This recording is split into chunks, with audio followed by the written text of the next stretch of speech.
You might imagine that a bridge in the medieval world was a grand stone construction, something sturdy and definitive, raised by the hands of masons after years of labor. Yet most bridges you would have encountered if you traveled across the rivers of Europe were not built to last. They were intended as short-term solutions, simple structures meant to stand only through a harvest season or a particular military campaign. And still, many of them remained far longer than anyone planned, slowly weaving themselves into daily life until their temporary nature was forgotten. To understand how this happened, you need to picture the environment of the early Middle Ages. Rivers were not friendly or predictable. Their banks swelled during the spring melt, shrank during the dry summers, and shifted entirely after storms. The idea of building something permanent across them was costly, and often not worth the energy for communities that could barely maintain their own farmland. Instead, a simple timber bridge served as the most practical solution. It could be constructed quickly, often in a matter of days, using wood from the local forests and labor from a few men in the village. These bridges were usually set on timber piles driven directly into the riverbed. A narrow wooden deck was laid on top, sometimes reinforced with brushwood or bundles of reeds. The floorboards were held down not by intricate masonry, but by pegs hewn from the same trees. Nothing about the structure was meant to endure the force of time or the whims of weather. When the season changed or the wood began to rot, the plan was simply to dismantle the bridge and build a fresh one next year. But medieval life did not often go as planned. Once a bridge was built, people began to depend on it. Traders realized it made their journeys shorter. Farmers noticed they could reach distant markets more easily. Travelers who once relied on ferrymen could now cross on foot without waiting for the weather to calm. A temporary bridge, even one visibly worn by its first year of use, was simply too convenient to take down. Communities made quiet decisions to leave them standing a little longer than intended. Leaving a temporary bridge in place brought consequences. Wood decayed quickly in wet climates, especially in a river that carried silt and debris with each rainfall. You would hear the boards creak beneath your feet, the water rushing below as though waiting for an opportunity to sweep the bridge away. Yet villagers kept crossing, day after day, trusting structures that leaned slightly to one side or rattled in the current. Maintenance was rare, because these bridges were never assigned the budgets or rituals of care given to permanent constructions. When they were repaired, the work was usually performed without planning, using whatever wood was available. Still, they remained. There is an odd beauty to this cycle. These bridges became living records of the communities around them. A bridge that was supposed to last only 1 year might see 2, then 5, then 10. Over time, no one in the village remembered the original construction. Children who had grown up crossing it daily assumed it was simply part of the landscape. Travelers adding the location to their maps marked it without noting that it was never intended to exist beyond its first season. As you walk across such a bridge in your mind, you can imagine how it looked after years of unintended service. Moss gathered on the rails, small patches of lichen spread across the aging planks. Some boards might bow slightly, their edges curled from constant moisture. Farmers driving animals across it would listen closely to the hollow sound beneath their feet, hoping the bridge still held one more trip. During storms, the river might surge high enough to slap against the underside of the deck, reminding everyone that nature still claimed priority. Some of these temporary bridges ultimately became permanent, without anyone declaring it. Instead of being removed, they were reinforced slowly. A new beam here, a replacement plank there, a few extra poles driven into the silt. The bridge evolved rather than being rebuilt. And in this evolution, medieval communities solved infrastructure problems in the most gradual and unplanned ways possible. There is one fascinating aspect to consider. Bridges often determined the life of a settlement. A village that once sat quietly along a riverbank could transform over a generation simply because a temporary bridge remained longer than intended. New travelers arrived, new markets formed, and economic patterns shifted. All of this could begin with a modest wooden span that was supposed to vanish after the first winter. You can also imagine the small disputes these bridges created. When a bridge felt old and unsafe, some villagers argued it should finally be taken down.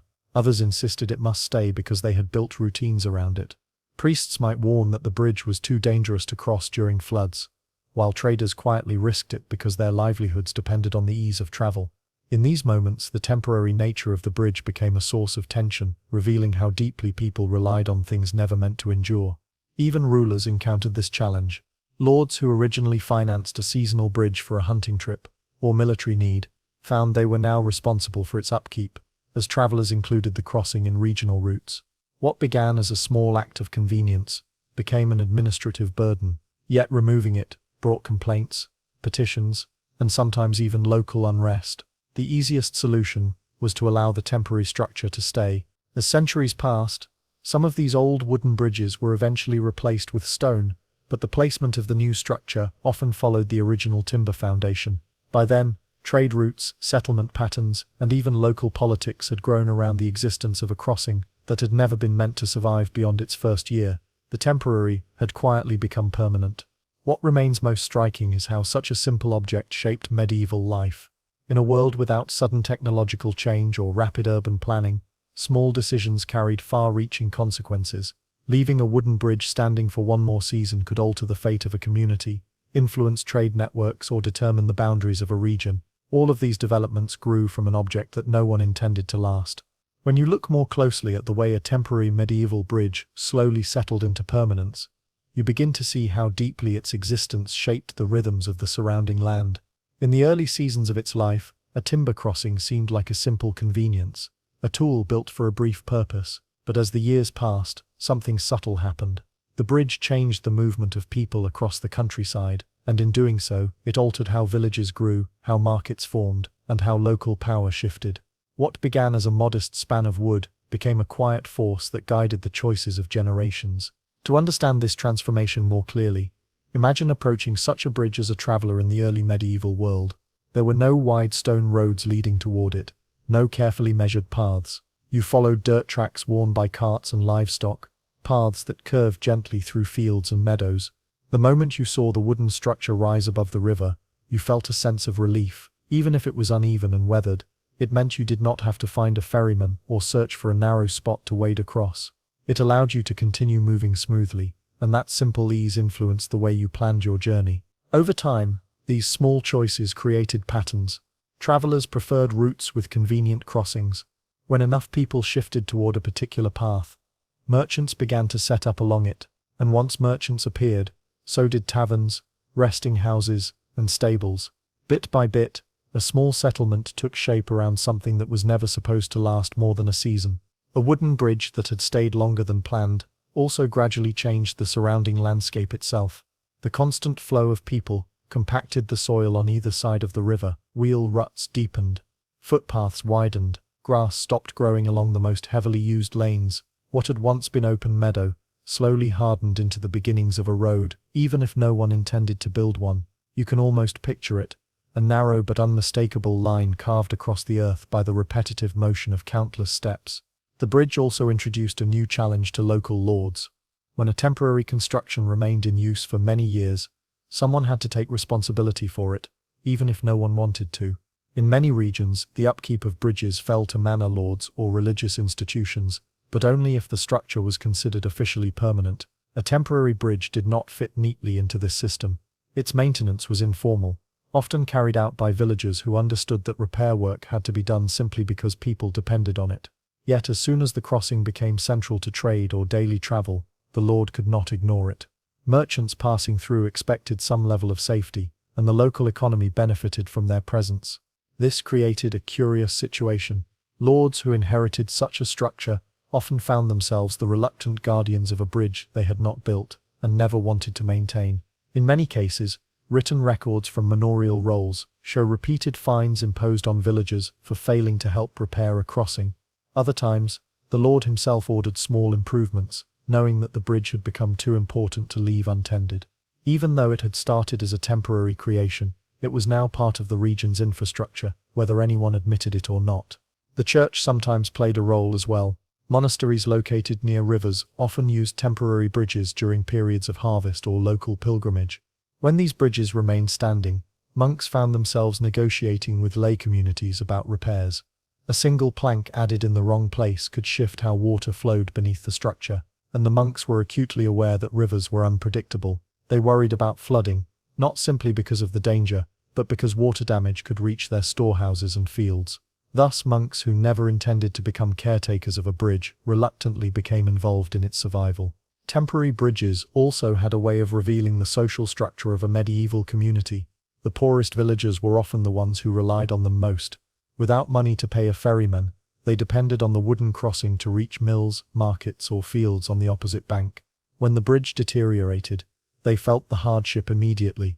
A missing plank meant a farmer might need to walk many extra miles to reach a mill or trader. A sagging deck meant shepherds hesitated to guide flocks across, knowing that even a single misstep could cause disaster. These difficulties shaped the day-to-day experiences of people whose lives were already defined by long hours and physical labor. In some cases, villagers took it upon themselves to maintain the bridge, even without the approval of their lord. They gathered fallen branches, cut timber from the edges of the forest, and reinforced the structure using basic tools. The work was done quietly, often in the evenings, and not because they felt pride in the bridge itself, but because the alternative was losing access to parts of their own land. This informal care created a bond between the people and the bridge. Although fragile, it became a shared responsibility, a piece of the environment that linked households in a common task. When you consider the broader medieval world, you begin to see how these temporary bridges influenced economic development. Merchants traveling from distant towns preferred consistent routes. If a crossing was known to exist at a certain point in the river, they planned their journeys around it year after year. Even when the structure weakened, they continued to use it because the alternative routes were longer and more uncertain. This steady flow of movement began to shape trade in ways no one had anticipated. A small settlement beside the bridge might see goods from regions far beyond its own borders, creating a subtle but noticeable shift in local prosperity. Sometimes these bridges attracted more than merchants. Tax collectors occasionally set up seasonal posts near them, especially if the crossing became a reliable point of passage. A lord who noticed the increased travel might decide it was profitable to collect tolls, even if the bridge was still technically temporary. This practice created frustration among travelers, but also reinforced the crossing's importance. A toll station, even a modest one built of wood and thatch, signaled that the bridge had entered the realm of established infrastructure. People accepted the inconvenience because the bridge had already become necessary. Yet, not all consequences were positive. As temporary bridges survived longer than intended, they began to interfere with the natural behavior of rivers. A wooden span with improperly placed supports could trap debris during storms. This created blockages, causing the river to swell upstream and erode banks downstream. Villagers had to face the risk of unpredictable flooding that threatened their fields and homes. Lords sometimes blamed these problems on poor construction, yet they rarely addressed the root issue, which was the bridge's unplanned permanence. The structure had remained not because it was wise, but because no one wanted to lose the convenience it offered. The river itself shaped the fate of every temporary bridge. When water levels rose during late winter, ice floes pushed against the wooden supports. Entire spans were carried away, leaving splintered beams scattered along the banks. Villagers who had crossed daily suddenly found themselves cut off. They gathered at the river's edge, staring at the empty space where the bridge had once stood, knowing that rebuilding was inevitable. And yet, even after these losses, communities often chose not to construct a permanent stone bridge. Timber was easier to obtain, cheaper to use, and familiar to the laborers who had built similar structures many times before. Thus the cycle began again, with another temporary bridge that would in time linger longer than expected. This repeated pattern raises an interesting question. Why did so many communities treat bridges as temporary solutions even after decades of reliance? The answer lies partly in the medieval attitude toward nature and labor. People understood that rivers changed their courses, and they accepted that a bridge might be swept away at any time. Building something permanent felt like a gamble, especially when the river might shift after a heavy season of rain. Timber construction allowed communities to adapt quickly. They could dismantle, rebuild, or reposition the structure with minimal expense. Permanence was not always the most practical choice. There was also the matter of skilled labor. Stone bridges required masons, architects, and sometimes foreign expertise. Few villages could afford these specialists, and fewer still had the ability to support long building projects. A temporary bridge, even one that had stood for decades, remained accessible to local workers. The knowledge to repair it was passed from one generation to the next. There was comfort in its simplicity, even if the structure creaked beneath the weight of every cart that crossed it. As you picture these bridges aging year by year, you sense how deeply they shaped the medieval idea of movement. They created expectations. A traveler who knew a crossing existed assumed it would still be there when they arrived. A merchant scheduled routes around it, even if storms threatened its stability. Villagers planned their daily routines with the bridge in mind. These expectations grew so strong that when a bridge finally collapsed, people felt as though something fundamental had been taken from them. The temporary had become essential, and in many cases, when reconstruction began, the new bridge was placed in the exact same location. Even if the original position had been chosen hastily for a single season, the habit of crossing there made the site sacred in a practical sense. People did not want to adjust to a new path or alter their routines. They wanted the river to be bridged exactly where it had always been bridged in their own memory, and so the temporary became a tradition. Yet, with all these developments, one question lingers. How did a structure meant to last a few months gain the power to shape entire communities and guide the flow of history across generations? And what unseen force tied people so firmly to a crossing that was never meant to endure? When you reach the final stage of understanding how a temporary medieval bridge transformed into an unplanned but influential landmark, you begin to see more than wood and water. You begin to see patterns. These simple crossings reveal how medieval society responded to uncertainty, necessity, and opportunity. They show what people valued, what they feared, and what they quietly accepted as the natural order of their world. In the closing part of this story, you can look closely at the long-term effects of these unintended structures and how they shaped the course of communities, territories, and even entire regions. A temporary bridge that survived for years gradually became a point of reference for the surrounding countryside. Travelers relied on it. Villagers shaped their routines around it. Local authorities grudgingly acknowledged it. And as these bridges remained in place, they began to influence broader historical developments. In many regions, the location of a recurring timber bridge determined where taxation boundaries were drawn or where military patrols were stationed. The logic was simple. If a crossing existed, people would use it, and if people used it, then governing powers eventually paid attention to it. Some of the earliest regional toll systems developed around persistent temporary bridges. Though the structures themselves were simple, the idea that they provided valuable access made them profitable. Even a modest toll, collected from passing merchants or travelers, brought revenue to local lords. Once a toll was established, the bridge earned a degree of official recognition. Authorities were more inclined to keep it functioning, even if it required occasional repairs. Yet they still hesitated to invest in full reconstruction. The wooden bridge remained technically temporary, but economically permanent. These toll stations became small centers of activity. A single booth where a clerk collected a few coins could attract traders looking for rest or protection. Inns appeared nearby, offering warm meals and a place for animals to recover after long journeys. Food stalls, stables, and even money changers found opportunities in these growing clusters of movement. And as these small hubs became more active, the wooden bridge became not merely a crossing but an anchor for local trade. This transformation unfolded gradually, without a formal plan, as though medieval society acknowledged the bridge's permanence without ever declaring it. In some parts of Europe, the influence of a temporary bridge extended even further. There are cases in which medieval towns emerged directly from the presence of a modest wooden crossing. Over decades, merchants established regular market days near the bridge. What started as informal gatherings of farmers trading produce grew into weekly events, then into seasonal fairs, and eventually into recognized market privileges. The crown or local lord sometimes granted these rights formally, acknowledging a marketplace that had evolved organically because a bridge had endured beyond its original purpose. The geography of a medieval region could also shift because of a bridge. Roads that were once irregular or disconnected slowly aligned themselves with the crossing. As traffic patterns stabilized, communities worked together to maintain the pathways leading to the river. They filled potholes, widened lanes, and cut back brambles. A road that had begun as a dirt trail across fields became an established route linking distant settlements. This evolving transportation network shaped how goods and people moved across the landscape for centuries. Yet, despite this growing significance, the bridge remained vulnerable. Many temporary bridges met dramatic ends after decades of service. Heavy rains, melting snow, or violent storms could send whole sections collapsing into the water.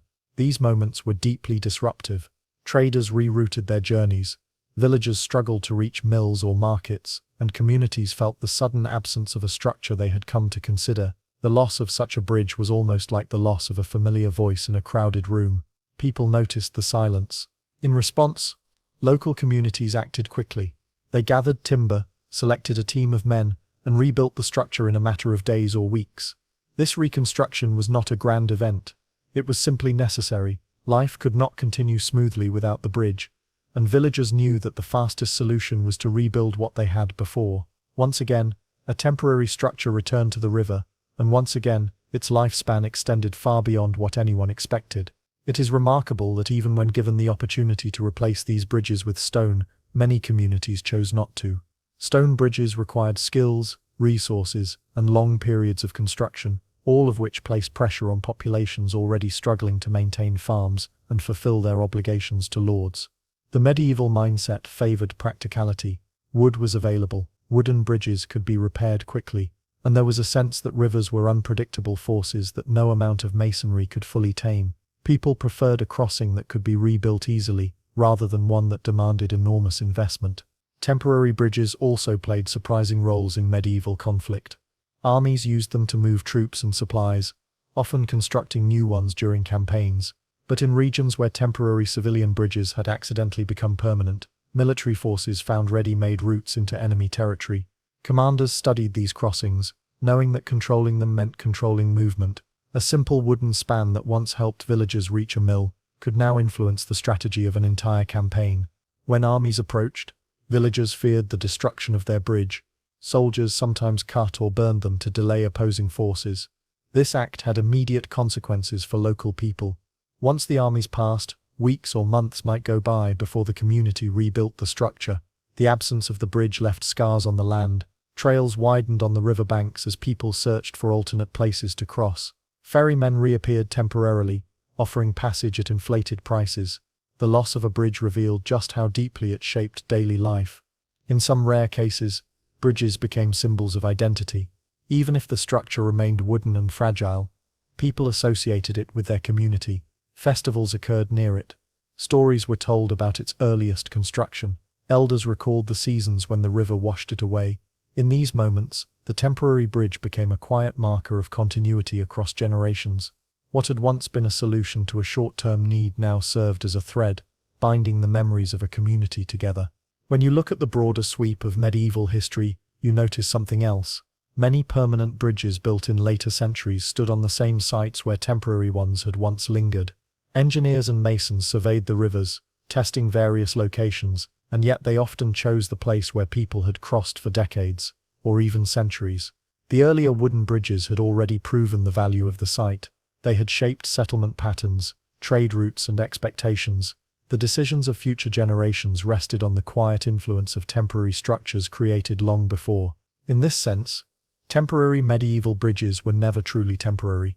Their physical forms were fragile, vulnerable to water and time, but the patterns they created were resilient. The routes they encouraged, the villages they nourished, the markets they shaped, and the boundaries they influenced lasted long after the wood had decayed. Their presence demonstrates how medieval society grew, not from grand designs but from repeated responses to immediate needs. The unplanned, the modest, and the improvised proved far more enduring than anyone imagined. As you reflect on this, you might consider how many modern roads, towns, or regional boundaries trace their origins to medieval timber bridges that were never meant to survive. A structure built for a single season could define the character of a place for centuries. This invites a quiet question about the nature of permanence itself. How many things in the medieval world, intended only as stopgap solutions, shaped the future more powerfully than the grand architectural works designed to last forever? You may imagine medieval granaries as large permanent stone buildings standing at the center of great estates. But most granaries in the early centuries were never meant to be permanent at all. They began as emergency structures, hastily built in moments of fear and uncertainty. A harsh winter, an unexpected drought, or a failed harvest could send entire villages scrambling to create places to store whatever grain they managed to gather. These early granaries were simple wooden constructions raised quickly, often in late autumn when the days were shortening and hope was thin. They were meant to last through one difficult season, nothing more. Yet many of them remained for years, and in staying, they shaped medieval survival in ways few contemporaries truly understood. To picture one of these early emergency granaries, imagine a simple wooden frame built without elegance or long-term planning. Villagers used whatever timber was available. The floor was raised on stilts or posts to keep the grain dry and out of reach of rodents. Walls were sometimes little more than latticed branches plastered with clay or mud. The roof was made from bundles of thatch pulled from autumn fields, tied hurriedly with cords of twisted straw. Nothing about these buildings suggested longevity.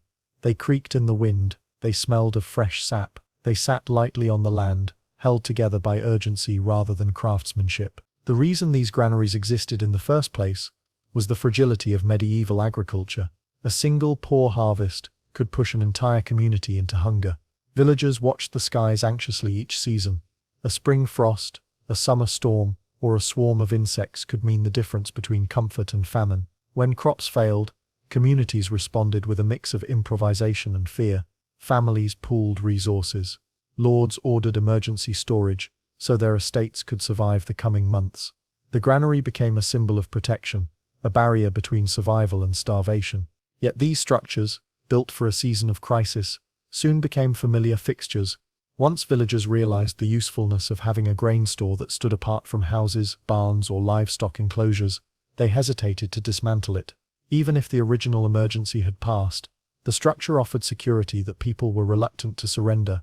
A granary that survived its first winter became part of the village landscape by quiet default. It remained simply because removing it felt unwise. Medieval life was shaped by an understanding that disaster was always possible. Famine could return without warning. Grain stored for one harsh season could just as easily guard against the next. This awareness encouraged villagers to keep their emergency granaries standing year after year, even when the structures showed early signs of decay. Wooden posts softened from constant exposure to rain, thatched roofs sagged under the weight of snow, walls cracked in the sun, yet still the granaries remained.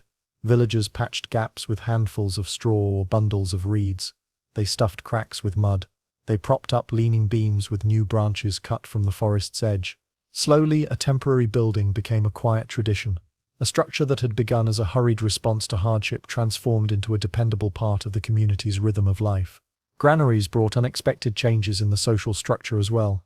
In many villages, storing grain collectively was not a common practice before these emergency buildings appeared. Families had their own small stores within their homes, kept in baskets or clay jars. But once an emergency granary existed, storing grain in one central location created new interactions among villagers. They shared responsibility for guarding the granary. They agreed on rules for distributing its contents. They discussed fairness, priority, and need in ways they had rarely needed to before. The structure became a place where relationships were negotiated and strengthened. Some lords, observing the stability that these granaries offered, encouraged their continued use. A well-managed communal store meant fewer instances of peasant unrest during hard seasons. If villagers knew grain was available in times of scarcity, they were less likely to migrate or rebel. Lords valued this stability, even if it required small investments to repair a roof or reinforce a wall. Over time, what had once been a temporary grain shed became a semi-official part of the estate's system of governance. In many cases, emergency granaries served spiritual purposes as well. The church viewed grain as a symbol of divine provision. Priests sometimes blessed the granary each autumn, sprinkling holy water over the door and asking for protection against vermin and spoilage. These blessings gave the structure a sacred aura. Villagers approached it with quiet respect, acknowledging not only its practical role but also its spiritual significance. A granary that had been thrown together in fear and haste became a place of solemn importance, one where hope was stored alongside the grain. As the granary aged, it often underwent small transformations rather than a complete rebuilding. Additional boards were added. A new roof was placed atop the old one. The stilts were strengthened with stones or extra braces. Over decades, a structure that had begun as a simple wooden frame took on layers of repairs, each one marking a season of anxiety or careful planning. You could read the history of a village in the timbers of its granary, each board a silent record of past hardships. The persistence of these emergency granaries also shaped the way villages prepared for the future. Once a community experienced the security of having a store that could last through a harsh winter, they became more cautious. Families planted a little more grain in the spring. Lords encouraged the maintenance of fields and mills. Villagers gathered surplus whenever they could, motivated not by abundance but by memory. The granary taught them the value of planning ahead, along with the quiet fear of being caught unprepared. This habit of storing for the future had broader implications. In some regions, surplus grain allowed communities to trade with nearby towns or monasteries. These exchanges introduced new goods into village life, such as salt, wool, iron tools, or pottery. The granary, originally a desperate response to famine, indirectly supported economic growth. It allowed a village to take part in wider trade networks and to secure goods that might otherwise have been inaccessible. What began as a means of survival became an avenue for prosperity. Granaries also influenced medieval legal practices. As communities grew more dependent on stored grain, rules developed around ownership and distribution. Some villages created written agreements that outlined how the store should be used during lean seasons. Others assigned individuals to oversee the granary, creating early forms of local administration. These guardians were responsible for managing records, measuring grain, and mediating disputes. Their role gave rise to new forms of authority within the village. Once again, an emergency structure unexpectedly reshaped daily life. As the years passed, the granary became a symbol of the community's endurance. During periods of famine or war, it was the place where hope gathered. People approached it quietly, feeling the weight of countless past hardships. They knew that inside those walls, alongside the sacks and baskets of grain, rested the memories of difficult winters, anxious harvests, and narrow escapes from starvation. It represented both past suffering and future security. You can imagine the simple sounds that echoed through such a building: the soft scrape of grain poured into sacks, the rustle of mice scurrying outside in search of a weakness in the walls, the creaking of the floorboards beneath the feet of those who checked the grain for moisture or decay. These sounds formed a background rhythm to village life. Every person in the community, from the youngest child to the eldest shepherd, knew the importance of that quiet structure. Despite all these changes, the granary still carried the spirit of its origins. It remained a reminder of vulnerability. Even as villages improved their farming tools or expanded their fields, the memory of the first emergency granary lingered in the collective mind. People understood how quickly nature could shift. They remembered the cold nights when the granary had been their only shield against hunger. That memory reinforced the desire to protect it, maintain it, and keep it standing year after year. Some granaries survived long enough to be replaced with stone or improved wooden structures. Others, through the accumulation of repairs, became almost unrecognizable from their original form. But in every case, the decision to allow a temporary building to remain had consequences that reached far into the future. You continue your slow walk through the sun-warmed fields of medieval Europe, following the faint rustling of dry stalks as they bend gently in the breeze.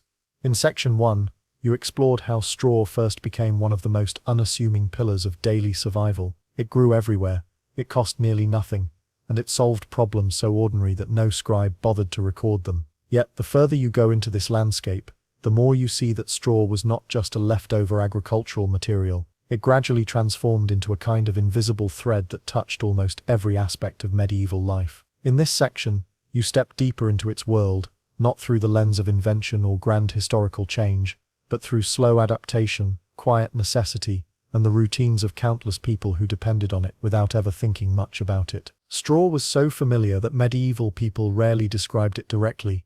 Instead, you find hints of it in the margins of old accounts and in the background of paintings. You see it beneath the feet of livestock in illuminated manuscripts. You see it poking from the roofs of huts painted in faded tempera. It becomes clear that straw was never really a material people debated. No council issued regulations about its use in household bedding, and no guild dedicated itself to perfecting the craft of laying straw beneath sleeping bodies. People simply used it because it was there, and because every year, harvest renewed the supply. Yet, because it was so humble, its presence grew unnoticed, becoming permanent before anyone realized it had happened.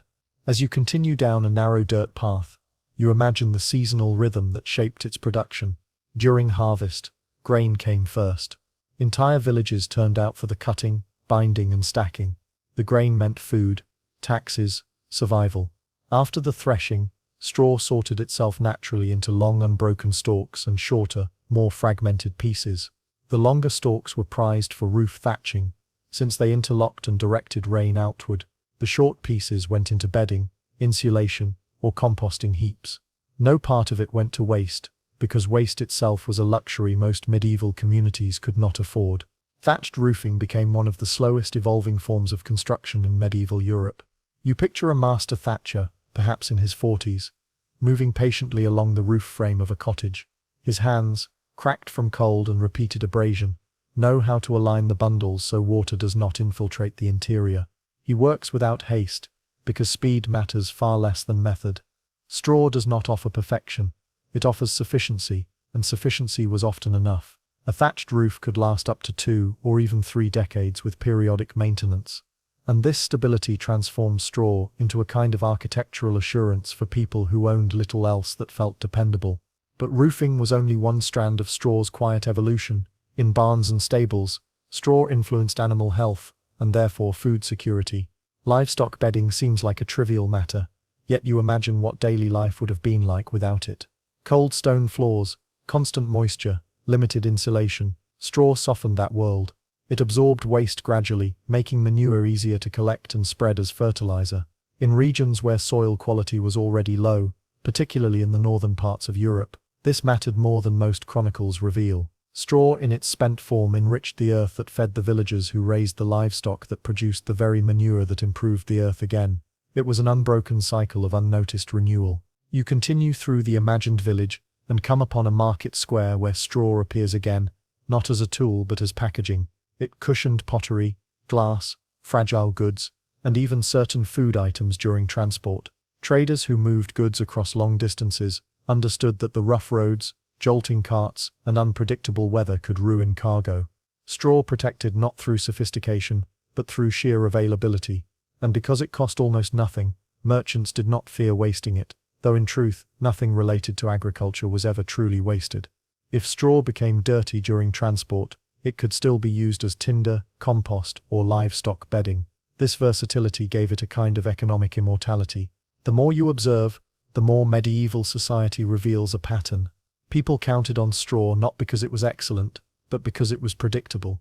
It did not require skilled artisans. It did not require expensive tools. It did not require imported materials. Every household had access to it, and in this way straw became one of the closest things medieval life had to a universal equalizer.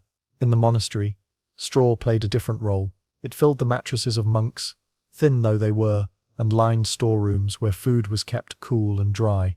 You picture a quiet scriptorium, where a monk pauses while copying a manuscript, adjusting the straw-filled cushion beneath his knees. He would never record this moment. It was too ordinary, yet in its ordinariness, it shaped his ability to work, to endure the hours of prayer and labor that defined monastic life.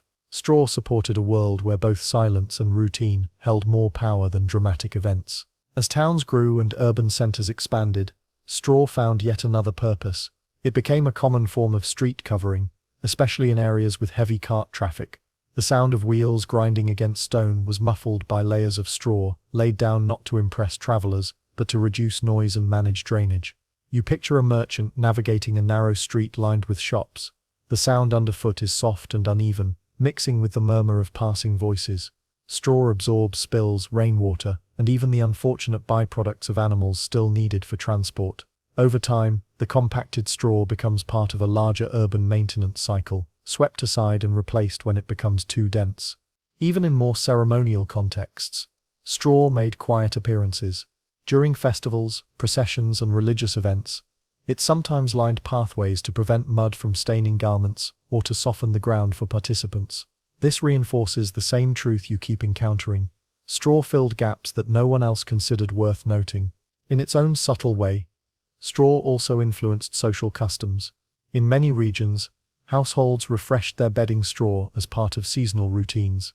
Some families performed this task before winter, others before major feast days. New straw meant cleaner sleep, fewer pests, and sometimes a symbolic sense of renewal. It was not a ritual in the way religious practices were, yet it marked time and created a rhythm in life that stretched across generations. In rural households, women and children often gathered and managed straw for bedding and storage. This work, though simple, required attention. You imagine a mother teaching a daughter how to rearrange the bedding so it remained warm and dry, advising her on how to recognize signs that it needed changing. These lessons rarely made it into written history, yet they shaped daily comfort and health in countless homes. As you continue to examine straw's evolution, you see that it also shaped interactions between humans and the natural world. Straw represented the relationship between people and the land. Every harvest brought renewal. Every winter tested endurance. Every spring demanded preparation. Straw was the quiet companion through it all, a material that changed just enough to meet each season's demands. You pause at the edge of a field and watch a group of villagers repairing a fence made of wattle and straw. Wattle, woven from flexible branches, formed the frame, while straw plaster mixed with mud filled the gaps. Though simple, this technique created walls that were surprisingly resilient and weather-resistant. You can picture the process in detail. The scooping of mud, the mixing with straw, the slow layering onto the wattle frame. The wall dries gradually in the sun, becoming part of the living landscape. This type of structure appeared everywhere, from animal pens to small homes, creating a continuity of construction methods that spanned centuries. The more you observe, the more you realize that straw's persistence was not an accident. It remained because it solved problems that no other material solved as efficiently or as affordably. Its longevity came not from durability, since straw decays naturally, but from the reliability of its renewal. People could count on it, year after year, generation after generation. And yet, as you reflect on everything you have seen in this quiet journey through medieval straw, one question remains. If such a simple material became so deeply embedded in daily life, influencing architecture, agriculture, transportation, and comfort, what does that say about the way medieval society adapted to its environment over time? And as you move toward the final section of this story, you might begin to wonder whether straw's influence ever truly ended, or whether it simply changed shape across the centuries in ways that remain hidden in plain sight. You stand now at the threshold of the final part of this quiet story about medieval straw, a material so ordinary that most chroniclers never bothered to describe it, and yet so persistent that it threaded itself through centuries with almost no resistance. In the earlier sections you walked through fields where straw was harvested, watched it spread under livestock, layered into bedding, woven into roofs, and mixed into walls. You traced its slow evolution as a universal companion to medieval people. Now in this final section, you step back from the day-to-day use of straw and look toward its longer legacy, seeing how something so simple could remain embedded in social memory long after more sophisticated materials became available. As you begin this exploration, imagine the shifting medieval world from the late centuries of the era. Towns grow larger, trade routes expand, craft guilds rise, and new technologies begin inching into daily life. Craftsmen experiment with improved roofing materials, urban planners grapple with sanitation, wealthier households adopt more refined bedding, importing wool, down or even cotton from distant lands. Yet, despite this gradual evolution, straw never truly leaves the world you have been walking through. It simply adapts again, fitting itself into new situations with the same quiet humility that defined its place in earlier centuries. You start by considering the shift from rural to urban life. As towns become more crowded and streets more complex, the demands of sanitation grow heavier. Straw becomes part of city maintenance routines. Workers scatter it across muddy pathways to absorb waste and standing water. They collect and replace it in slow cycles that vary from one season to another. The sight of straw blankets spread over a busy marketplace is no longer unusual. It is simply the background of daily living.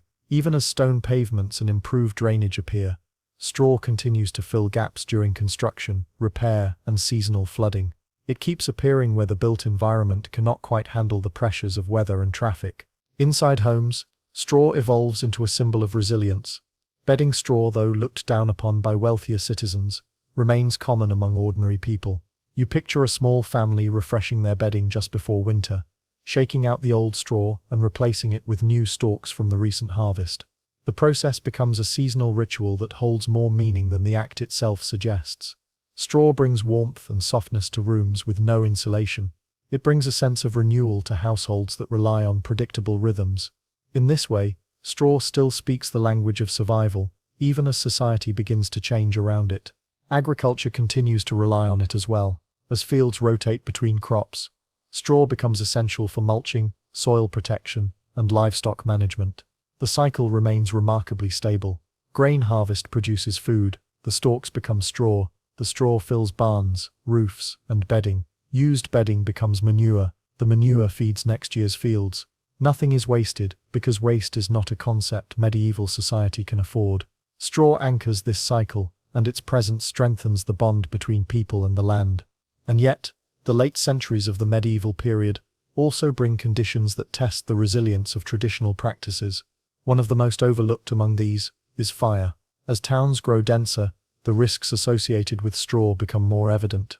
Thatched roofing, though widely used, is highly flammable. Fires spread rapidly across rooftops in both rural villages and growing towns.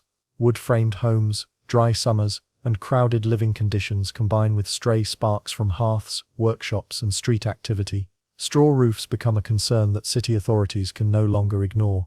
In response, some towns attempt to regulate roofing materials. They encourage the use of tiles or wooden shingles among residents who can afford them. For wealthier districts, these changes create a shift in the appearance of neighborhoods, giving them more uniform and fire-resistant rooftops. Yet outside these central areas, straw remains the default choice for decades, simply because tiles are too costly for most families. This creates a subtle division in medieval housing landscapes. The wealthier townspeople live beneath heavier, more enduring roofs, while the majority continue under thatch. Despite the growing awareness of fire hazards, the change progresses slowly. Straw persists because the alternatives remain economically difficult for those who rely on subsistence farming and modest incomes. Even when changes do take place, straw adapts. Roofing that once required long stalks now competes with other uses. Farmers still set aside the longer pieces for thatch, while the shorter pieces drift into new roles in emerging industries. Straw begins to appear in workshops where artisans shape clay or create plaster. It becomes part of packing for fragile goods being transported along extended trade routes that now reach farther into Asia and northern Africa. In each case, the material remains essential because it demands no special handling. The legacy of straw also unfolds in surprising cultural ways. In many communities, straw becomes part of seasonal festivals.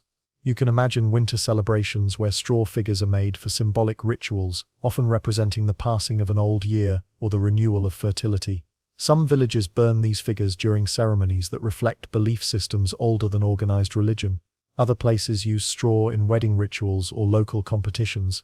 Though these traditions differ across regions, they share a common theme. Straw becomes a vessel for meaning, not because it is glamorous or rare, but because it is familiar and abundant. Even as the medieval period transitions into the early modern era, straw keeps finding new identities. The rise of printed books, for example, creates increased demand for paper-making materials. While straw is not the primary source of paper, it contributes to certain blends, especially in regions where other resources are limited. This development represents a shift that medieval villagers could not have predicted. The same stalks once used for bedding now help support the spread of literacy and record-keeping. It is a small contribution, yet it continues the pattern of straw's quiet adaptability. As you reflect on the long arc of time from early medieval fields to expanding early modern towns, you begin to see a pattern that stretches beyond practical use. Straw represented continuity. It remained near the center of ordinary life, long after more sophisticated materials became available. Unlike stone, metal, or cloth, straw did not require specialized labor. It connected the rhythms of agriculture, household maintenance, construction, and social custom in one simple material. You imagine a village elder sitting outside a cottage, watching the fields sway gently in the late summer breeze. He knows that the straw from this harvest will fill the barn, the roof, the bedding, and the compost heap. He has seen this cycle repeat since his childhood. It is not something he reflects on deeply, it simply is. Straw has accompanied every stage of his life. As he watches younger villagers work the fields, he sees the same motions repeated again. He might not articulate it, but straw represents stability for him. Not innovation, not wealth, not progress, but stability. This stability, though subtle, influenced the development of European society. Straw helped sustain agricultural productivity, allowed simple housing to remain viable, supported basic hygiene, and shaped the daily routines of countless households. Its presence created an environment where communities could endure through harsh winters, inconsistent harvests, and economic strain. Without straw, the lives of ordinary medieval people would have been harder, colder, and far less manageable. When you consider its legacy in modern times, you begin to notice remnants of this past. Straw bales still support livestock, insulate outbuildings, and feed compost piles. Straw bale construction, once seen as a relic of the past, has become a sustainable building choice in some places. Thatched roofs still appear in certain regions, valued not only for tradition but also for their natural insulation. Gardeners use straw for mulching to protect soil and conserve moisture. Even in cultural traditions, straw figures continue to appear in festivals, processions, and seasonal celebrations. The material that once seemed destined for momentary use has found new purpose in a modern world that often looks to older methods for solutions to contemporary problems. As you reach the end of this story, you stand once more at the edge of the harvested field where your journey began. You look over the land, the golden remnants of grain swaying in the wind, and you realize that straw's enduring place in history was never about innovation or design. It was about the quiet, persistent usefulness of something endlessly renewed by the land itself. And you might begin to wonder if a material so simple could survive centuries of cultural, economic, and technological change. What other overlooked remnants of medieval life continue to shape the world around you without drawing attention to themselves? You arrive in a quiet corner of medieval Europe where the pace of life is unhurried and shaped by routines older than memory. It is here, among weathered cottages, muddy lanes, and the steady rhythm of labor, that you encounter one of the least admired yet most enduring tools of the entire era. The bucket, wooden, leather-bound, roughly made, sometimes crude in shape, but always present.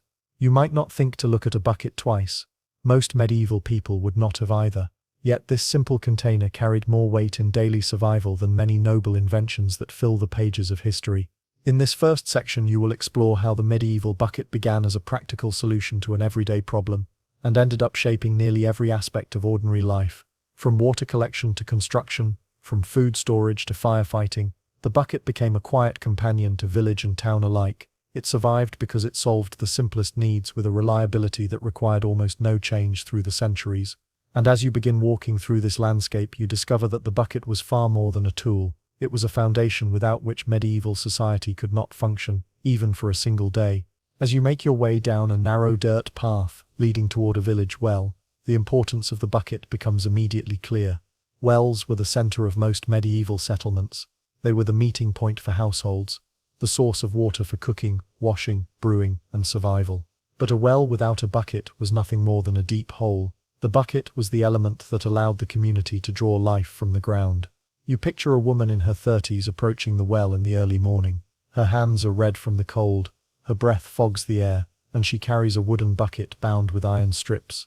She lowers it carefully into the dark water below, listening for the hollow splash that signals it has filled. The weight increases quickly as she pulls the rope upward, hand over hand, slow and steady, knowing the rope could fray, the wood could crack, or the handle could split if she is careless. This moment, repeated countless times a day across the medieval world, depended entirely on a tool designed to be strong enough to carry water, but simple enough to make from local materials. Most buckets were made of wooden staves bound with iron, or even with tight leather straps in poorer regions. Skilled cooper craftsmanship certainly existed, but everyday buckets were not always the work of master artisans. Many were fashioned on farms, in village workshops, or at the edge of fields during spare hours between planting and harvest.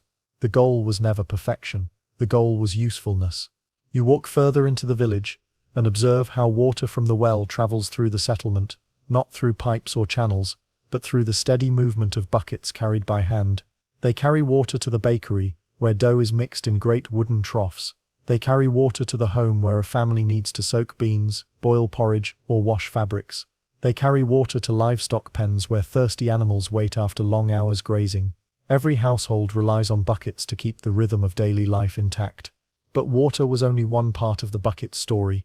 As you pass through a small courtyard, you see a builder repairing a low wall. Beside him rests a bucket filled with a slurry of dirt, straw, and clay. Buckets like this served as carriers for mortar, mud plaster, stones, and tools. Without them, construction work would have been impossibly slow. You imagine a group of workers reinforcing the walls of a cottage before winter. They dip their hands into buckets filled with wet plaster, smoothing it between the wattle framework. They pass buckets from one worker to another, in a quiet chain that has changed little since the early centuries of settlement. The bucket becomes an extension of their hands, a means of moving material without wasting it. In barns and stables, buckets help hold grain, collect eggs, gather vegetables, and measure fodder for animals. A farmer scoops oats into a bucket to feed his mare. A young boy gathers apples during harvest, and carries them home in a bucket worn smooth from years of use. A woman uses a bucket to collect manure for compost, an unglamorous task that keeps the soil fertile. These acts, though boring and repetitive, reveal the deep connection between medieval labor and simple tools. Without buckets, basic agricultural routines would collapse into inefficiency. You continue walking until you reach a workshop where a tanner prepares hides. Even here, buckets occupy nearly every corner. They hold water for soaking skins, lye for cleaning, and dyes for coloring leather. The tanner moves among them with practiced motions, dipping, stirring, rinsing. In trades that involve liquids, powders, or mixtures, buckets become indispensable containers that keep the work flowing smoothly. Some are large and heavy, others are tiny, meant for precise tasks. All are reminders that medieval industry, humble as it was, depended on tools that could withstand constant use. Beyond household chores and trade work, the bucket played an unexpected role in medieval safety. Imagine a fire breaking out in a crowded town where homes sit close together and roofs are covered with dry thatch. Flames move quickly, and the sound of panic spreads faster than the fire itself. Yet the only defense most communities have is a bucket line. Men, women, and children form a chain from the nearest water source, passing brimming buckets from hand to hand in a steady rhythm. The work is exhausting, frantic, and often ineffective, but it is all they have. Buckets become the front line against destruction, and although they cannot always save a building, they represent the community's effort to protect itself. Firefighting remained almost unchanged for centuries, and the bucket line endured as the primary method of response. As you look across the medieval world, you see how buckets shaped food preparation as well. They held milk during churning, carried grapes during winemaking, stored fish during salting, and transported ingredients from market to kitchen. When brewing ale, buckets helped move boiled water, hold mash, or rinse tools. In every scenario, they were easy to clean, sturdy enough to last for years, and simple to replace when broken. The bucket was also part of travel. A traveler carried a small leather or wooden bucket strapped to a pack or cart. It allowed access to water for both human and animal during long journeys across regions where streams were scarce. A merchant transporting goods across muddy roads relied on buckets not only to hold water, but to carry repairs for wagon wheels, to soak cloth, to hold feed for animals, or to gather plants for healing when illness struck. This made the bucket a miniature survival kit in itself, adaptable to countless situations. The simplicity of the bucket meant that even children had their own. They gathered herbs, berries, or firewood in small wooden containers. Their early chores often involved carrying light loads. A child learned balance by carrying a bucket without spilling, a skill that sharpened coordination and patience. The bucket thus became part of growth and responsibility, a silent tool for learning the pace of daily life. As you move beyond the village, you notice another quiet contribution. Buckets became part of sanitation long before formal waste systems developed. They collected wash water, held chamber waste, and carried refuse to dumping grounds at the edge of town. Though unpleasant, this task was necessary and shaped the cleanliness of homes and settlements. A poorly managed bucket could spread disease, while a well-maintained one reduced odor, pests, and contamination. It was not glamorous work, but it helped determine the health of entire communities. The bucket appears again in mills where grain is processed. Workers use buckets to transport flour, collect husks, and carry ground grain. The sound of buckets clanging against millstones becomes part of the daily melody of the settlement. Every time a bucket is filled or emptied, it supports the steady system through which raw grain becomes edible flour. You walk still farther until you come across a monastery, where the bucket plays new roles. Monks use buckets to collect herbs, carry water for cloister gardens, transport pigments for manuscript illumination, and maintain the cleanliness of their communal spaces. During harsh winters, buckets filled with warm water soften wax for candle making. You imagine a quiet monk pausing in the cold courtyard, his hands wrapped around a wooden bucket warmed by its contents, before stepping inside to continue his tasks. The bucket's presence extended even into burial practices.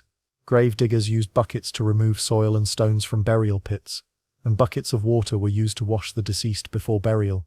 Though simple, the bucket became part of moments marked by grief and reflection, underscoring its presence across the entire human experience. As you take in all of these scenes, the same truth becomes clear. The bucket lasted because it was needed. It endured because it solved problems no other tool could solve so easily.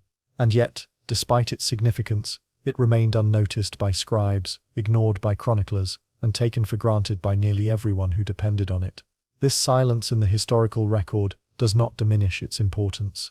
Instead, it highlights how the simplest objects shape daily life more deeply than the grand inventions celebrated in chronicles. You stand now at the edge of a small meadow, overlooking the village where all these routines unfold. You watch a farmer carry a bucket toward his home, as children play in the fading light. You see a woman washing vegetables in a bucket by the door. You hear the faint creak of a bucket's handle swaying as it is lifted from the village well. Without these movements, quiet and repetitive medieval life could not continue. Yet one question lingers as you reach the end of this opening section. If such an ordinary tool formed the backbone of daily survival, shaping work, travel, food, and safety, then what else did the bucket influence in medieval society that went unrecorded? And how might its presence have shaped habits, routines, and expectations in ways that still echo into the present day? You begin this second section by returning to the village. Well, the center of daily activity, where a constant procession of villagers gathers throughout the day. In the earlier section you saw how the bucket served immediate needs, carrying water, grain, and countless other necessities from one place to another. Yet the deeper truth of the medieval bucket did not lie only in its usefulness. It lay in how the tool shaped the structure of community life itself. In this section you will explore how the bucket silently guided the routines, the governance, the economy, and even the health of entire settlements, creating patterns that lasted longer than the roofs, walls, or fields that surrounded them. You begin by noticing the way people interact around their buckets. At the well, a simple line forms throughout the day. There is no official schedule for water collection, no written rules, and no designated authority. The order emerges from habit and familiarity. Each household knows the quiet rhythm of when water is needed for cooking, washing, brewing, or tending animals. These repeated visits to the well create natural encounters among neighbors. Conversations begin, disputes are resolved, arrangements are made, and news travels in these moments. And the bucket is the reason these encounters happen at all. This simple tool encourages a shared dependence on communal resources. One bucket lowered into a well connects every home to the same supply. You might imagine a group of villagers speaking in soft voices at the well as the sun rises. They discuss crop conditions, prices at the market, illnesses in nearby settlements, and the occasional rumor brought by travelers. These quiet exchanges shape the social memory of the community. Without daily bucket trips, a village might drift into isolation within its own boundaries. Instead, the bucket becomes a social instrument without ever being acknowledged as such. You then move from the well to the fields, and begin observing how buckets influence agricultural planning. A farmer prepares for harvest, and sets out a series of buckets to collect grain, chaff, or seed. Over the course of the year he uses buckets to manage soil, carry compost, haul water, and rinse tools. Though these actions seem small, they determine how efficiently the farm can run. A farm without buckets would slow to a frustrating pace, with work undone or delayed. This reality pushes farmers to keep spare buckets ready, and to repair damaged ones at the earliest opportunity. In this way, the bucket establishes a quiet standard of preparedness and order among those who depend on the land. Next, you travel into a medieval workshop. Here the presence of buckets grows even more striking. In a carpenter's shop, buckets hold shavings, glue mixtures, oils, and tools. In a potter's workspace, buckets store clay, carry water for shaping, and hold finished pieces waiting for the kiln. In a weaver's corner, buckets serve as containers for dye baths, each one holding a different mixture derived from plants, minerals, or insects. In every craft, buckets form the foundation of workflow. They enable storage, transport, and measurement. They become silent companions that allow artisans to work with consistency, even when their materials are unpredictable. In marketplaces, buckets help exchange goods. Fishmongers keep fresh catch, cooled by water held in large tubs that function like oversized buckets. Farmers fill buckets with apples, onions, dried beans, or grain to sell by volume. Brewers carry samples of ale to persuade customers. Bakers dampen cloths to keep dough from drying. You can imagine a market morning where sellers arrive with carts and baskets, each containing buckets filled with the products of weeks of labor. Without these simple containers, the efficiency of market trade would collapse, and food supply would become unreliable. As you continue this walk through medieval society, you notice that buckets also shaped the rhythms of cleanliness. Although hygiene varied widely from place to place, every community relied on buckets to manage wash water, carry cleaning mixtures, and remove waste. During seasonal deep cleaning of homes and workshops, people used buckets of warm water to scrub wooden floors, rinse cloths, and dampen dust. These efforts had significant effects on health. Cleaner homes attracted fewer pests and reduced the spread of illness. The bucket became a tool through which communities managed diseases long before they understood germs. This significance becomes even clearer when you consider public health. In towns where communal bathhouses existed, buckets carried warm water from cauldrons to shared tubs. They helped regulate temperature and sanitation. In larger towns that developed rudimentary drainage systems, buckets moved waste to collection pits or carried materials needed to maintain the channels. Monasteries, which often served as centers for healing, used countless buckets to transport herbs, prepare poultices, and maintain the cleanliness of infirmaries. These actions do not appear in most written records, yet they formed the unseen foundation of healthcare for centuries. You now turn toward construction projects, where the bucket becomes the backbone of medieval labor. Whether repairing a bridge, reinforcing a watchtower, or constructing a new barn, builders rely on buckets to mix mortar, carry stones, and move soil. You can almost hear the steady rhythm of workers passing buckets from one pair of hands to another. They do this not in moments of crisis, but every day, as part of the slow and patient work of building. Wooden beams require water to prevent cracking. Foundations need wet clay to fill gaps. Roofers mix thatch treatments or clay with straw inside buckets that have served many different purposes over time. These tasks demonstrate an important truth. Medieval construction depended on locally available materials because transport was difficult and expensive. Buckets allowed workers to use water, clay, and soil from the immediate surroundings, which meant that buildings grew out of the very ground they stood upon. This gave medieval settlements a sense of unity with the landscape that modern materials often obscure. Without buckets, this integration would have been far less efficient, and construction would have required greater resources that most communities did not possess. As you step into a quiet churchyard, you notice another setting where buckets held deep significance. Monasteries and churches maintained gardens filled with herbs, vegetables, and flowers. These gardens supported both daily meals and traditional healing practices. Buckets carried water from wells or rivers, sustained tender plants in dry periods, and held mixtures of soil enriched with compost. Monks used buckets to collect honey from beehives, to cool wax during candle making, and to hold pigments for manuscript illumination. The bucket supported spiritual life as much as practical life, becoming part of rituals and routines that shaped the atmosphere of devotion. Traveling farther, you reach a riverbank where fishermen prepare their nets. Again, you find buckets everywhere. Some hold live fish, others hold bait, and still others carry water to rinse tools. When storms threaten, fishermen use buckets to bail water from their boats. This simple action can mean the difference between returning home safely and drifting helplessly in a sudden windstorm. The bucket becomes a quiet guardian of life on the water. You continue to walk, and your attention turns toward how buckets shaped the internal structure of medieval households. They influenced routines from the earliest moments of the day. Someone fetched water before dawn. Someone collected grain for animals. Someone washed vegetables or fruit. Someone prepared a wash bucket for laundry.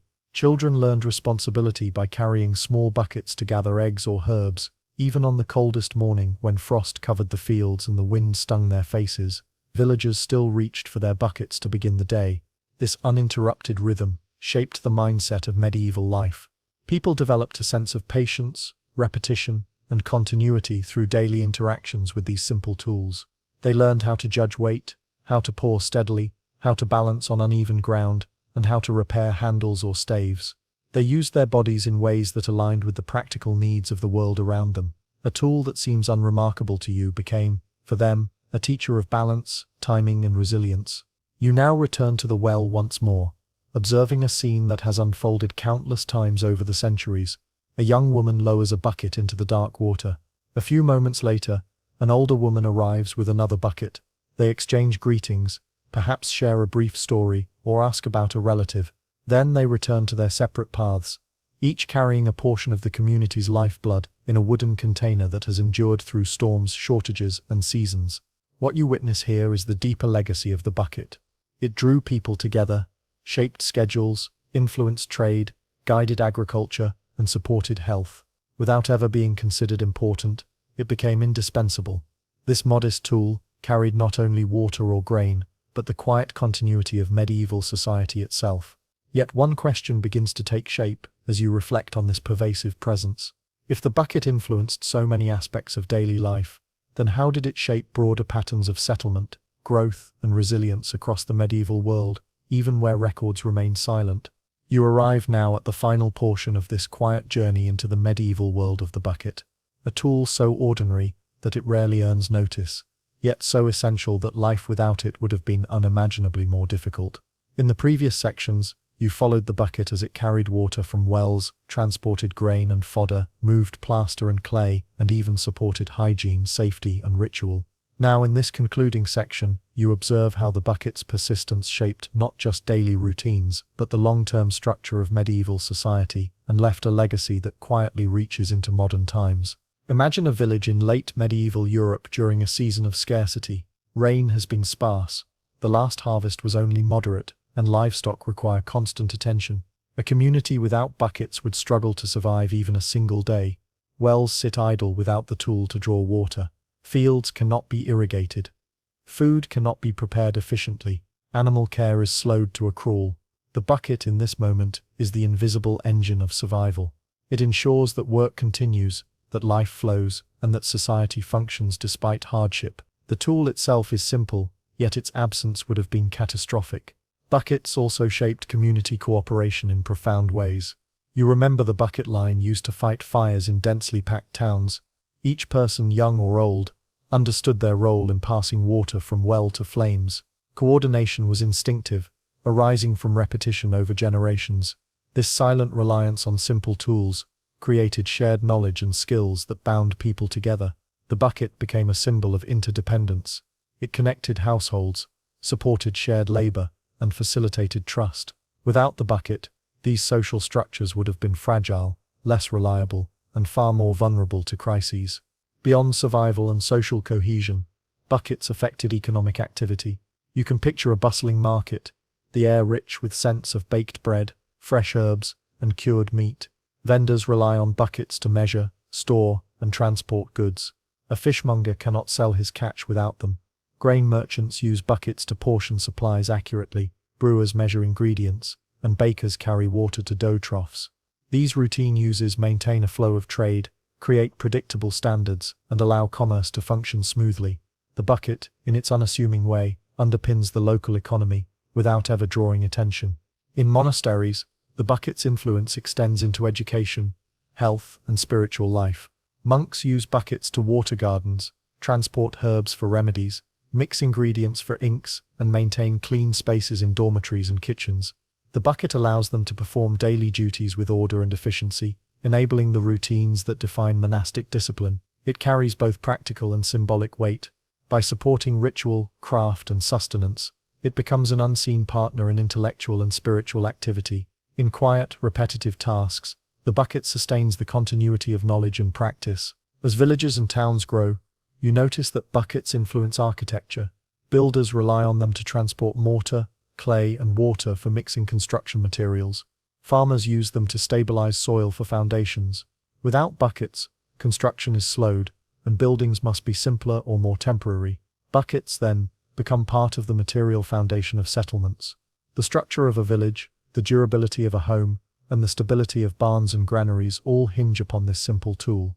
Even when more sophisticated equipment emerges, the bucket continues to serve because it is adaptable, reliable, and nearly indestructible in the hands of skilled users. Consider now the domestic sphere. Buckets shape household routines. From washing clothes to preparing meals, women carry them to and from wells. Children learn balance and coordination through their use, and families organize tasks around their capacity. The bucket becomes a quiet teacher of time management and patience, embedding lessons in repetition and responsibility. Its influence stretches across generations as skills and expectations are passed down. Even in emergencies beyond fire or drought, buckets maintain their place. During epidemics, they carry clean water and medicinal mixtures. During floods, they transport water from one location to another. During famine, they allow for careful rationing of grains, soups, or water. The bucket is not heroic. It does not save lives through brilliance or cunning, yet it is constant, dependable, and everywhere. Its quiet reliability stabilizes a world that is otherwise precarious, giving people the means to endure through repeated cycles of scarcity and risk. You might begin to see that the bucket's longevity is not about the tool itself, but about human dependence on simple, reliable solutions. It persisted because it was universally useful, easily repaired, and inexpensive to produce. Its survival was cultural as well as practical. People learned to trust the bucket and to teach its use.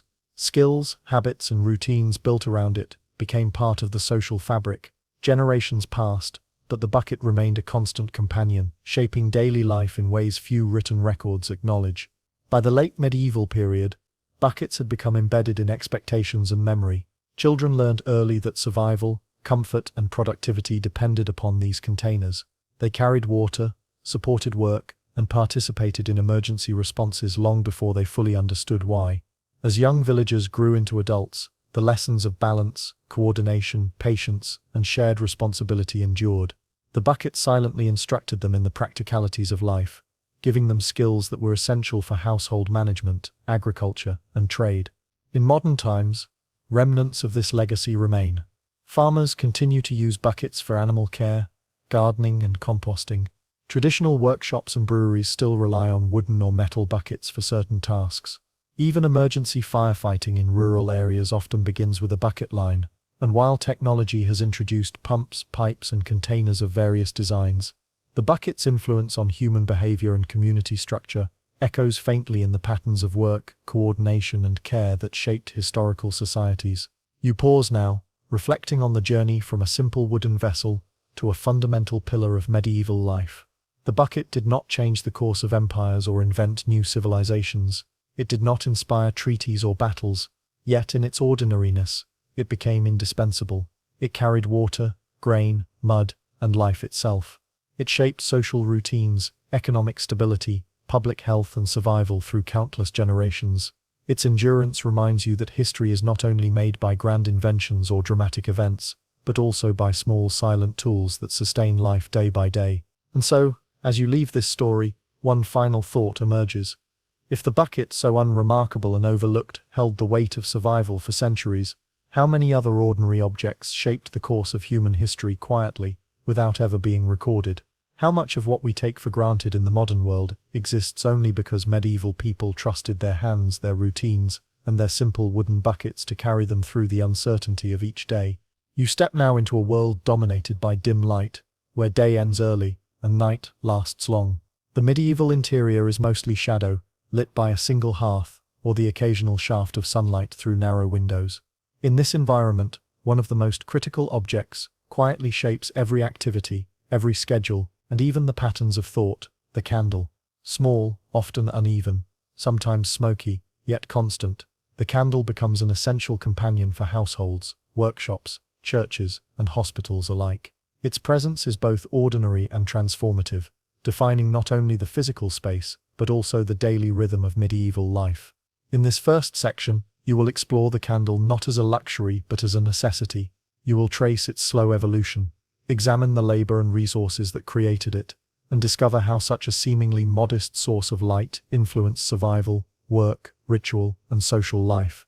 Though it flickers faintly, the candle's glow illuminates the invisible web of human endurance in a world without modern illumination. Imagine a small village at dusk. The sun has slipped behind low hills, and cottages begin to darken. Families prepare for the evening, drawing in animals from the pastures and securing homes against the cold. In each household, the candle, or sometimes multiple candles, comes into play. A mother lights a simple tallow candle to illuminate her preparations. She needs it to stir the evening porridge, to check the condition of the stored grain, and to ensure that children return from the barn safely. The candle provides not brilliance, but just enough light to see what is necessary. Its practical limitations shape behavior. Work must be done in small increments, movements cautious, and tasks prioritized carefully. Candles are products of human ingenuity working within limitations. The most common material is tallow, rendered from animal fat. A process that seems mundane to modern eyes is labor-intensive and repetitive. Tallow must be separated from meat, purified, and molded onto simple wicks. Beeswax, reserved for wealthier households or churches, provides cleaner light and less smoke but is scarce and costly. Candle making involves household labor as well as trade networks that ensure raw materials reach towns and villages. In monasteries, candles are produced carefully for both domestic and ceremonial use, demonstrating the intersection of labor, economy, and ritual. You walk into a modest home where evening chores continue under the faint glow of candlelight. Children are learning basic skills, following the movement of the wick as it burns, observing how it consumes the fat or wax. These early observations teach patience, careful timing, and respect for resources that are not abundant. The candle becomes a silent instructor in how to manage scarcity. Households plan carefully. Candle time is finite, and waste must be avoided. Daily rhythms in both work and rest are aligned with the lifespan of the light. Beyond domestic use, the candle's role in religious life is profound. In churches and chapels, candles serve both symbolic and practical purposes. The flicker of a single candle might illuminate a scriptorium where monks copy manuscripts, preserving knowledge through painstaking labor. It might highlight a chalice on the altar during Mass, creating a ritual focus that shapes perception and devotion. Candle defines sacred spaces, marks transitions in ceremonies, and punctuates moments of reflection.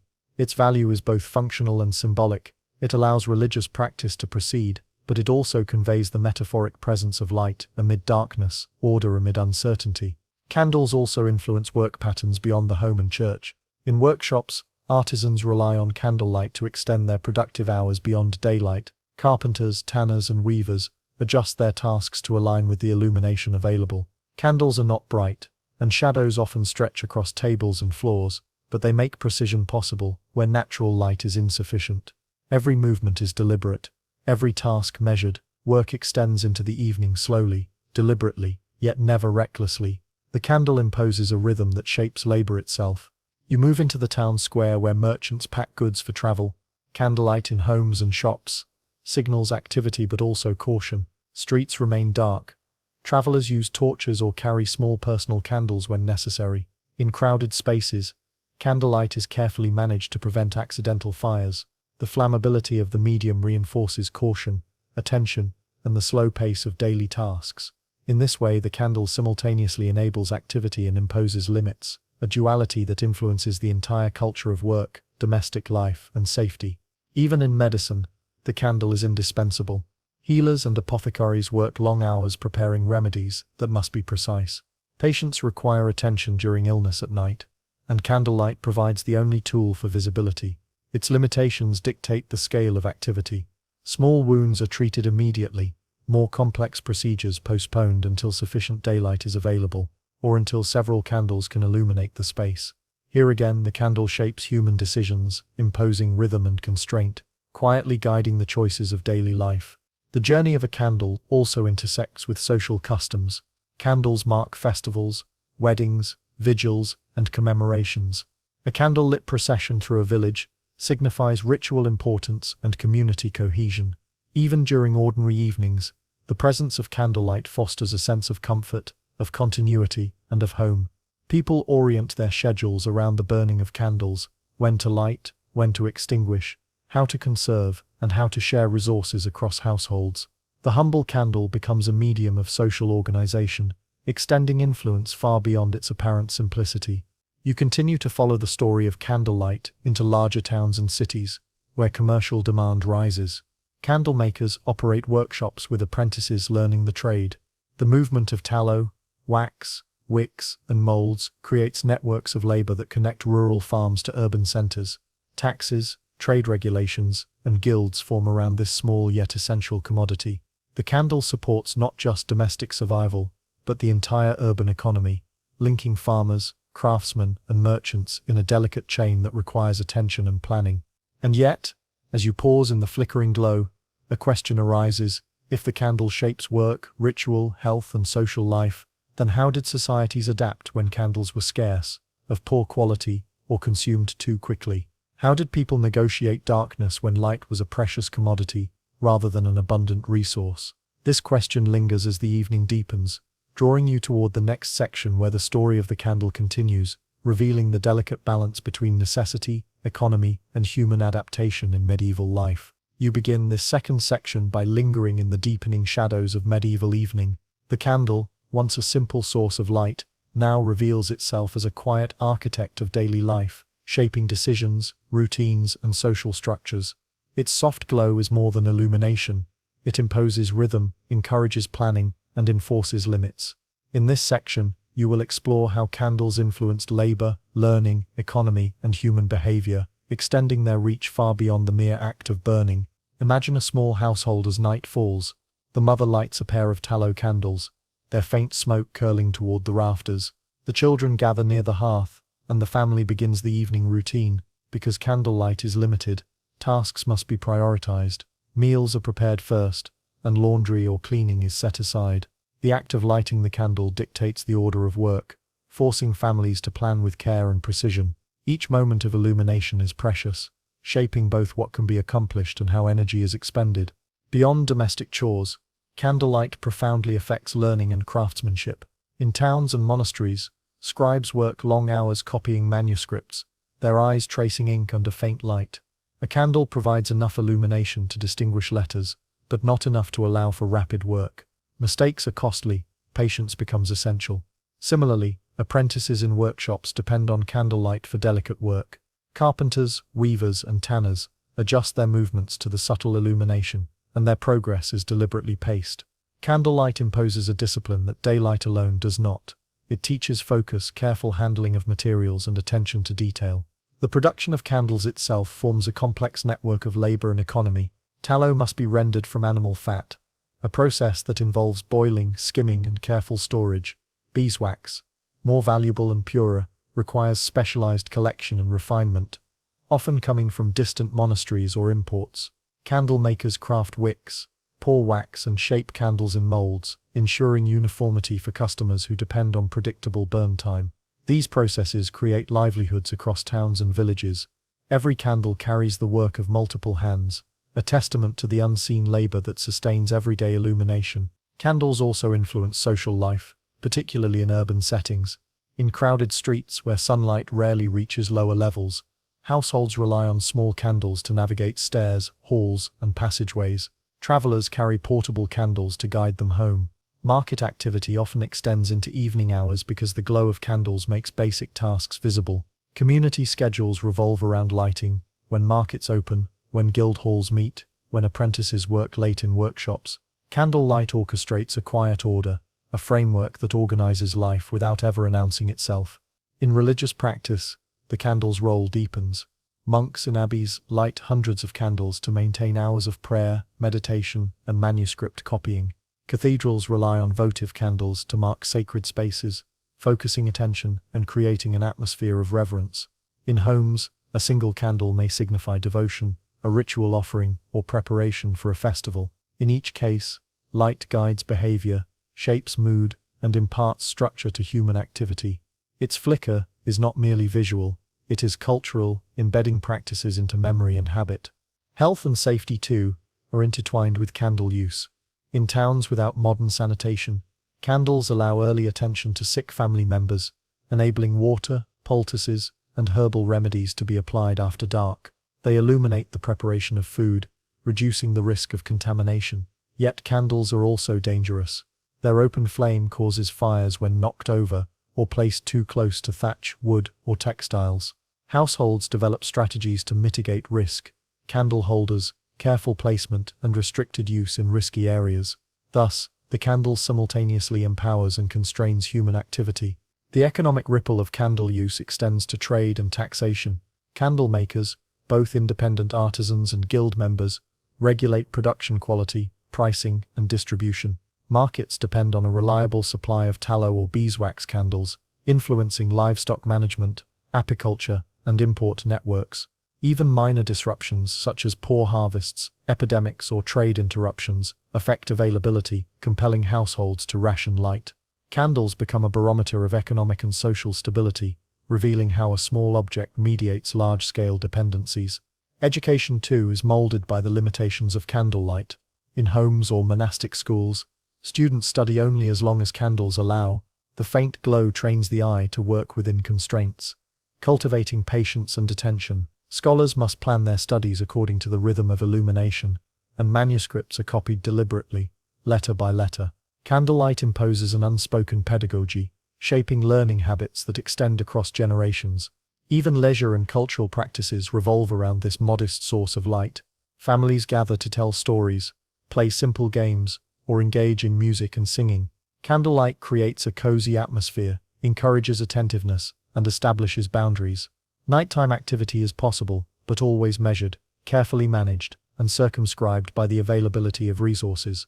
The candle defines both what is possible and what is forbidden in darkness.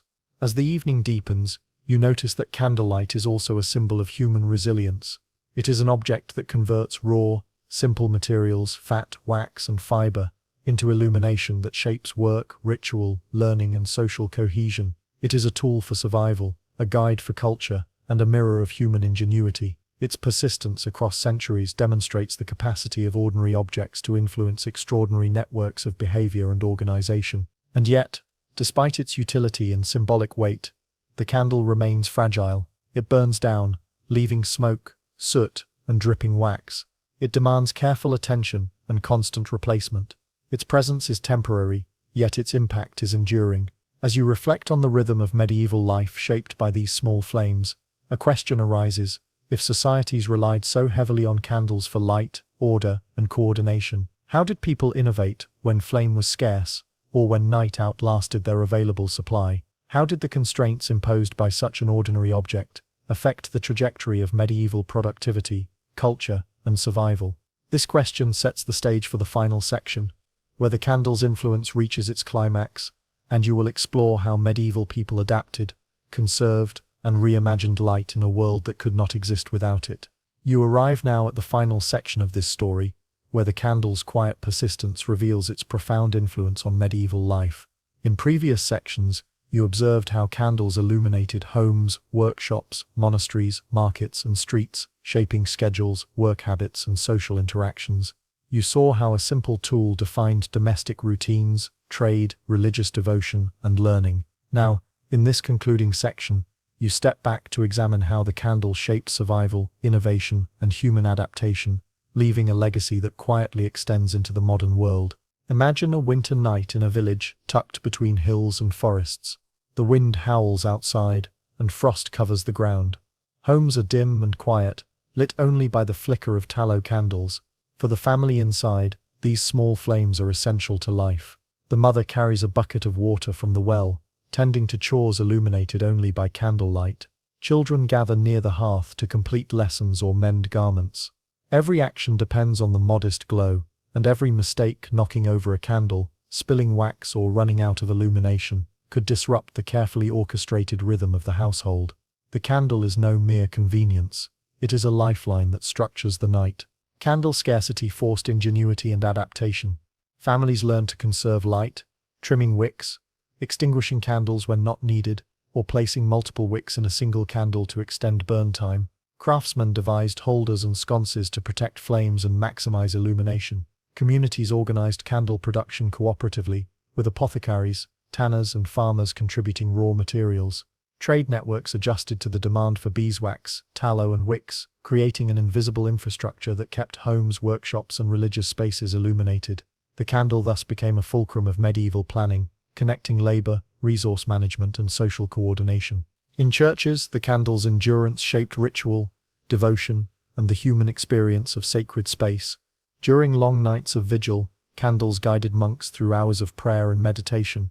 Pilgrims traveling at night relied on candles to navigate dark corridors or chapels. The rhythm of lighting and extinguishing these small flames reinforced both discipline and reverence. The candle illuminated not only physical spaces but also spiritual routines, embedding a temporal structure into lives devoted to prayer and reflection. Candlelight also dictated patterns of labor and craftsmanship. Artisans timed their work to the availability of illumination, adjusting productivity to match the candle's lifespan. Markets, workshops, and domestic chores were structured around hours of light, whether natural or artificial. Even children learned through candlelit tasks, acquiring patience, focus, and dexterity. The candle's limitations instilled a discipline that daylight alone could not enforce, shaping the behaviors and expectations of generations. In urban centers, the candle's impact extended into public safety and community cohesion. Dense housing, wooden structures, and thatched roofs made fire a constant threat. Candle holders, careful placement, and firewatch practices emerged as preventive measures. The need for shared vigilance fostered collaboration, creating networks of responsibility and mutual dependence. In effect, the candle guided not only work and ritual, but also communal behavior, teaching people how to live together, under the risks inherent in medieval life. Candles also shaped health and hygiene.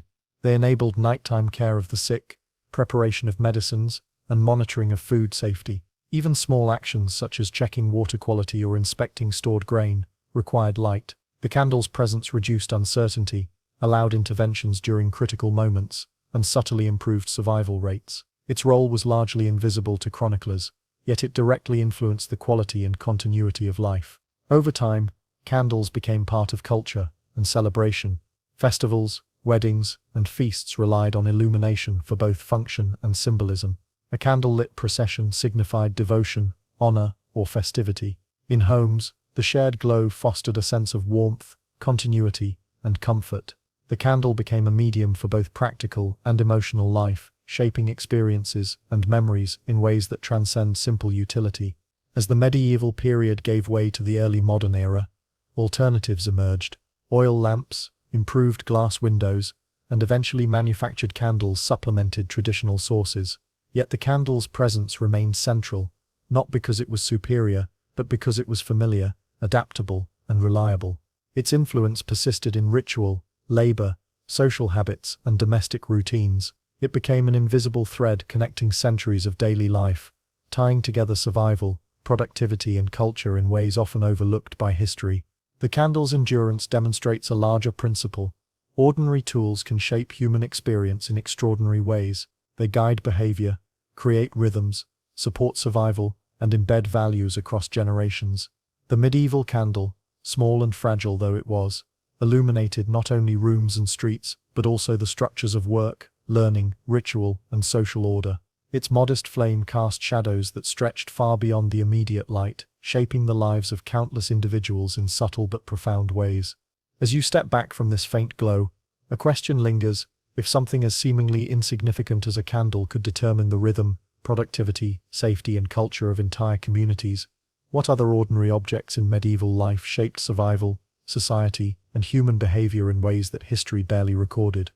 How many elements of daily life, once thought trivial, quietly molded the world and its inhabitants, leaving legacies that continue to influence our modern routines, rituals, and expectations? You find yourself now in a rural medieval landscape, where fields stretch across gentle hills and villages dot the horizon like scattered dots of light in an otherwise muted palette.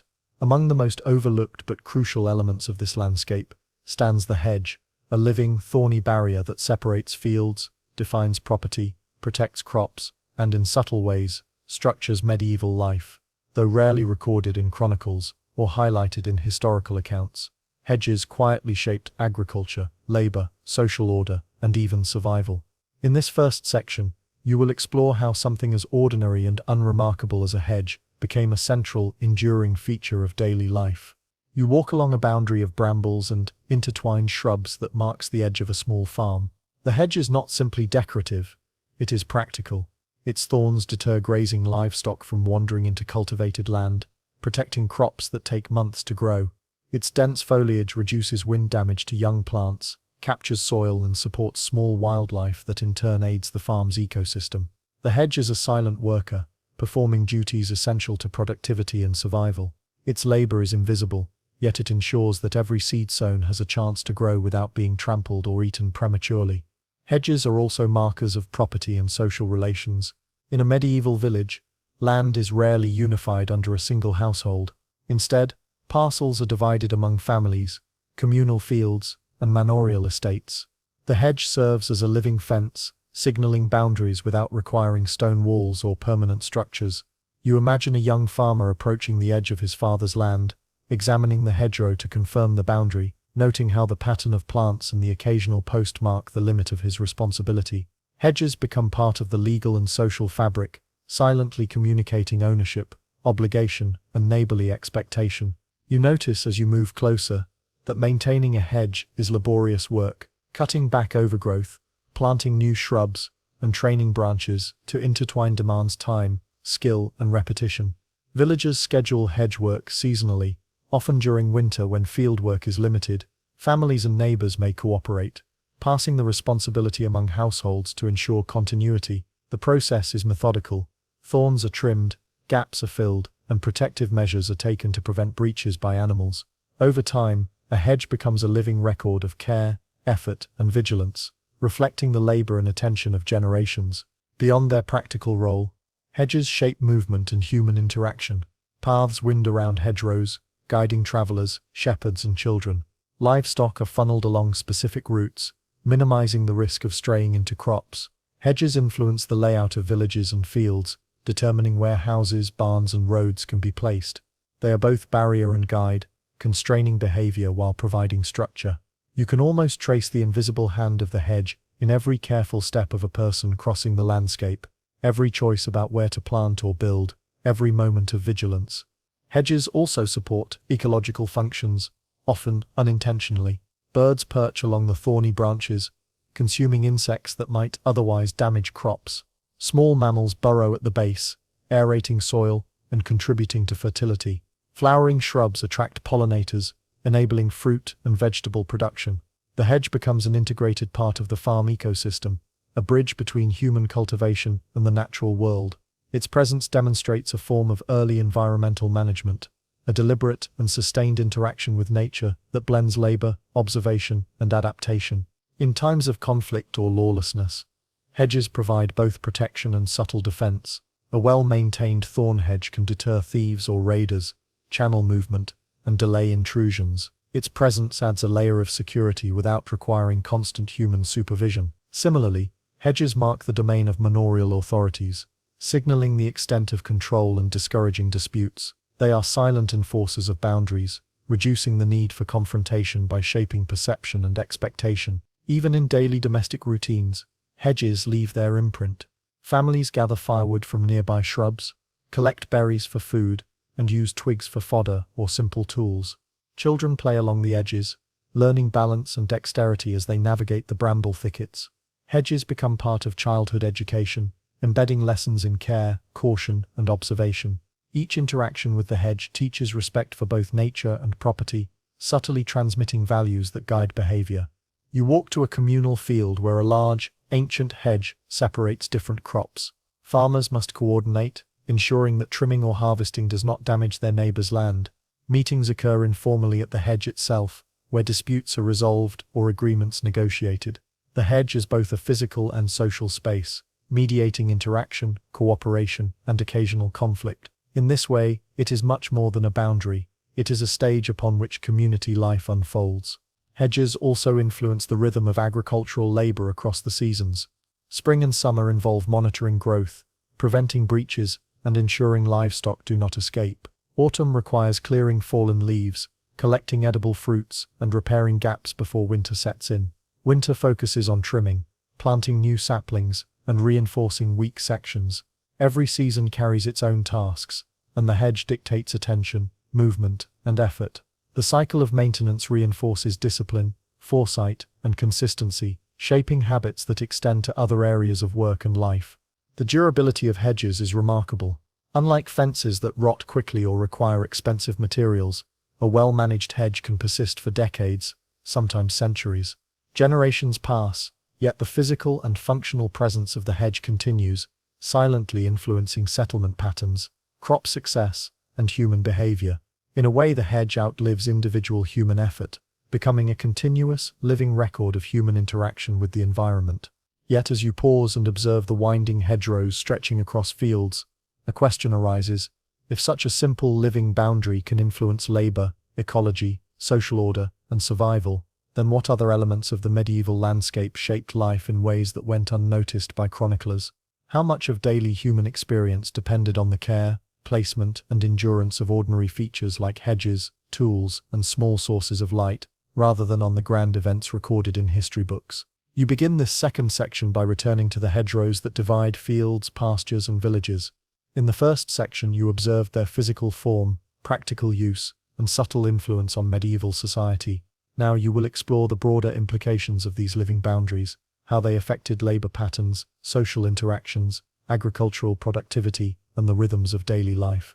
The hedge, though unremarkable at first glance, operates as a constant presence, structuring human activity across generations. Consider the labor involved in hedge maintenance. In winter, when fields lie fallow, villagers set aside days specifically for hedge work. Families and neighbors gather to trim, weave, and repair hedges. The work is repetitive and unglamorous, demanding patience and precision. Workers learn early how to interlace branches for strength, prune correctly to encourage growth, and identify weak points that may allow livestock to escape. The hedge teaches practical knowledge, responsibility, and attention to detail. Its cultivation is labor that does not produce immediate profit, but ensures long-term productivity and security. You walk through a medieval farm and notice the coordination required for hedge work. One family may be responsible for a stretch bordering their property, while neighbors manage adjacent sections. Coordination is critical. Trimming too aggressively can weaken the structure, while neglect may allow encroachment. Agreements are informal, but respected. The hedge enforces cooperation through necessity. Each action is both a contribution to personal survival and the well-being of the broader community. Its influence extends beyond the physical barrier, shaping patterns of social interaction and mutual dependence.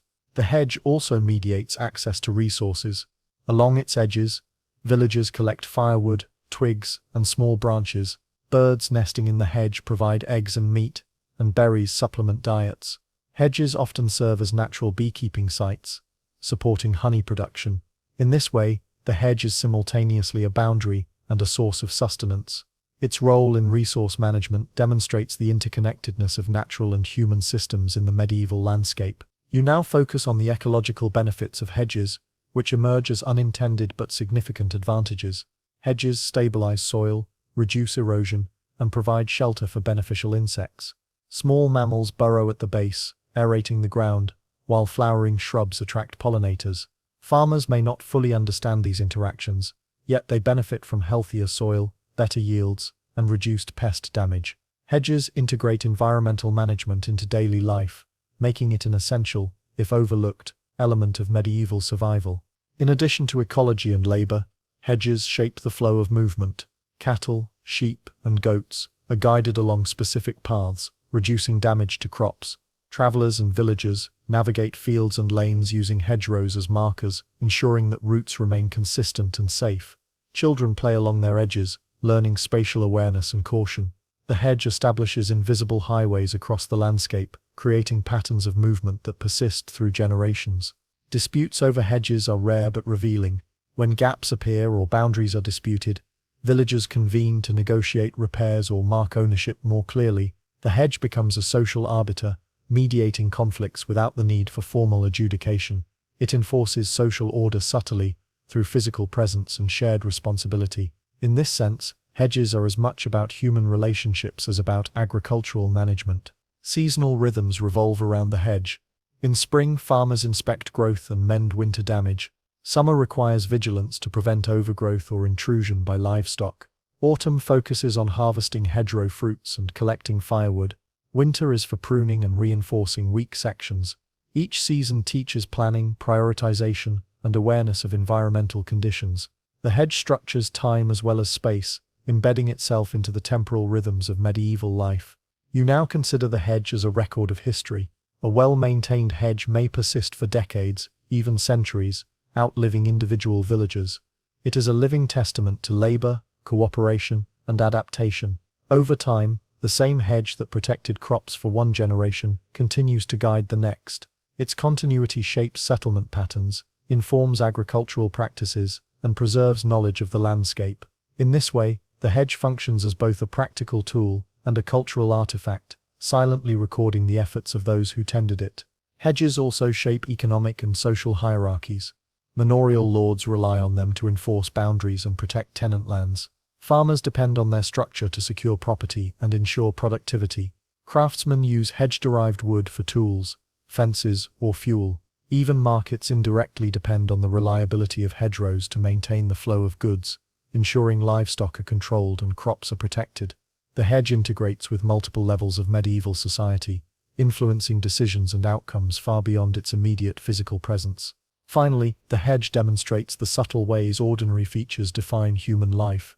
Its physicality teaches responsibility, its ecology supports survival, and its social function structures cooperation and conflict resolution. It is a living, enduring tool that shapes the world as much as any invention or policy, yet history rarely records its influence. You stand at the edge of the field, tracing the thorns with your eyes, and a question emerges: if something as quiet and ordinary as a hedge can guide labor, ecology, social order, and economic stability, then how many other unnoticed elements of medieval life, tools, walls, pathways, small resources, shaped survival and society in ways that leave no chronicled trace?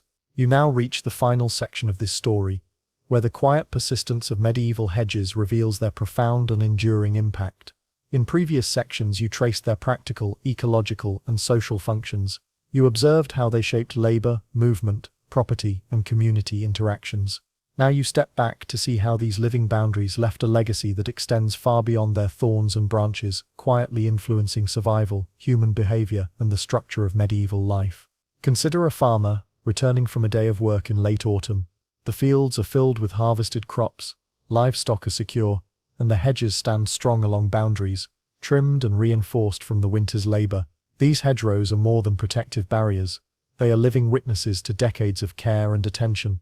Each twist of thorn, each thickening branch, tells a story of persistence, cooperation, and planning. The hedge embodies a continuity that few other elements of daily life can claim. Its presence reassures villagers that their labor, when applied consistently over time, yields lasting results.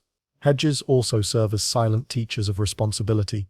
Every household depends on its maintenance, and every generation inherits the duty to tend, repair, and protect them. Neglect can result in loss of crops, wandering livestock, or disputes with neighbors.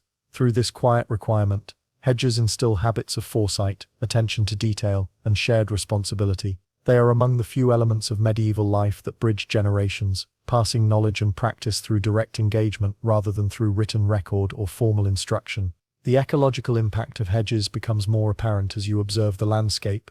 Birds nesting in the thickets consume pests that might otherwise damage crops, while small mammals aerate soil and disperse seeds. Flowering shrubs encourage pollination, enhancing yields.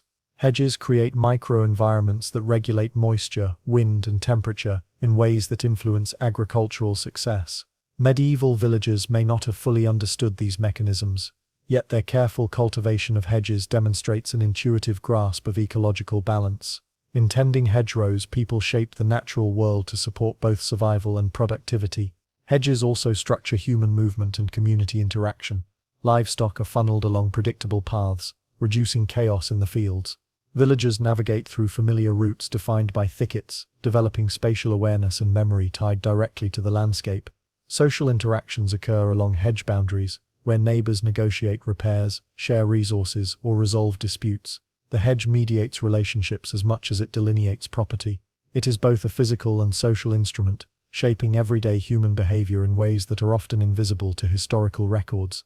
In times of conflict or threat, hedges offer protection and strategic advantage. Thorny barriers deter intruders, slow enemy movement, and provide cover for defenders.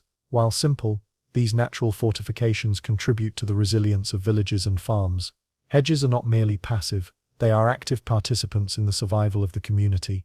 They reflect an understanding that ordinary elements of the landscape can be leveraged for safety and stability, reinforcing the connection between humans and their environment. Over time, the durability of hedges ensures that their influence outlives the individuals who maintain them. A hedge may endure for decades, sometimes centuries, linking successive generations of villagers. Children grow up playing along its edges, apprentices learn the discipline of careful trimming, and farmers inherit the responsibility to sustain its structure. This continuity creates a living thread that binds the past to the present, preserving knowledge, skill, and social cohesion. The hedge becomes both a practical and cultural artifact, silently chronicling human effort and adaptation. Hedges also intersect with economic and social hierarchies. Manorial lords rely on them to define estates and protect tenant lands. Farmers depend on them to secure crops and maintain livestock. Craftsmen and artisans utilize hedge-derived wood for tools, fencing, and fuel. Markets and trade benefit indirectly from the reliability of hedges in controlling livestock and preserving agricultural output. In this way, a single, seemingly modest element of the landscape integrates across multiple levels of medieval society, shaping outcomes in subtle but significant ways. The endurance of hedges highlights a broader truth. Ordinary, overlooked elements of daily life often wield extraordinary influence. A living boundary, cared for consistently over generations, can dictate labor patterns, shape social norms, enhance ecological balance, and support survival. Hedges remind you that medieval life was structured not only by kings, battles, or laws, but also by small, persistent features that organized work, space, and behavior in profound ways. As you stand at the edge of the hedge, tracing its thorny branches, and observing its quiet persistence, one thought remains. If something as unassuming as a hedge could dictate the rhythms of labor, mediate social interactions, protect property, and sustain ecological balance for centuries, then how many other overlooked tools, structures, or natural features shaped medieval life and survival in ways that remain invisible to history? How much of the past, you wonder, persists not in chronicles or monuments, but in the quiet, enduring patterns of human ingenuity and care? You now step into a field that stretches endlessly beneath the muted medieval sky, where earth is hard, seasons are harsh, and survival depends on careful management of resources. At the center of this world stands the plow, a simple assembly of wood and iron, yet one of the most transformative tools of the medieval period.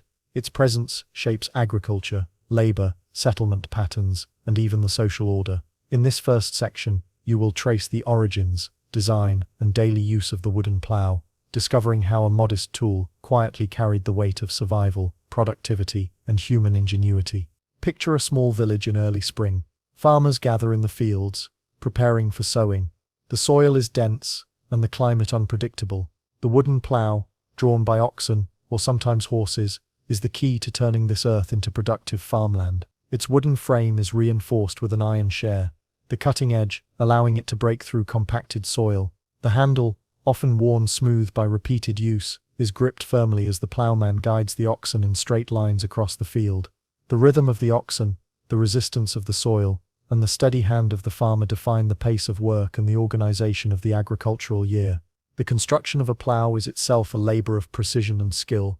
Wood must be carefully selected for strength and flexibility. Iron must be forged to resist wear and hold a sharp edge. Carpenters and blacksmiths work together, combining expertise in separate trades to produce a tool that is both functional and durable. Each plow is unique, adapted to the soil conditions, crop types, and the strength of available draft animals. A poorly constructed plow can ruin a field, break mid-use, or waste precious labor. The quality of a plow is intimately connected to the success of a harvest and the survival of the household. Daily use of the plow is repetitive and physically demanding.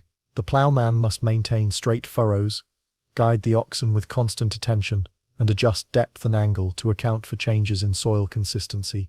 The work requires rhythm, coordination, and endurance. Long hours are spent under sun, wind, or rain, with little relief. Yet despite the difficulty, the plow is indispensable. Without it, sowing is inefficient, yields are reduced, and survival is threatened. The wooden plow transforms human effort into organized productivity, turning raw labor into sustenance.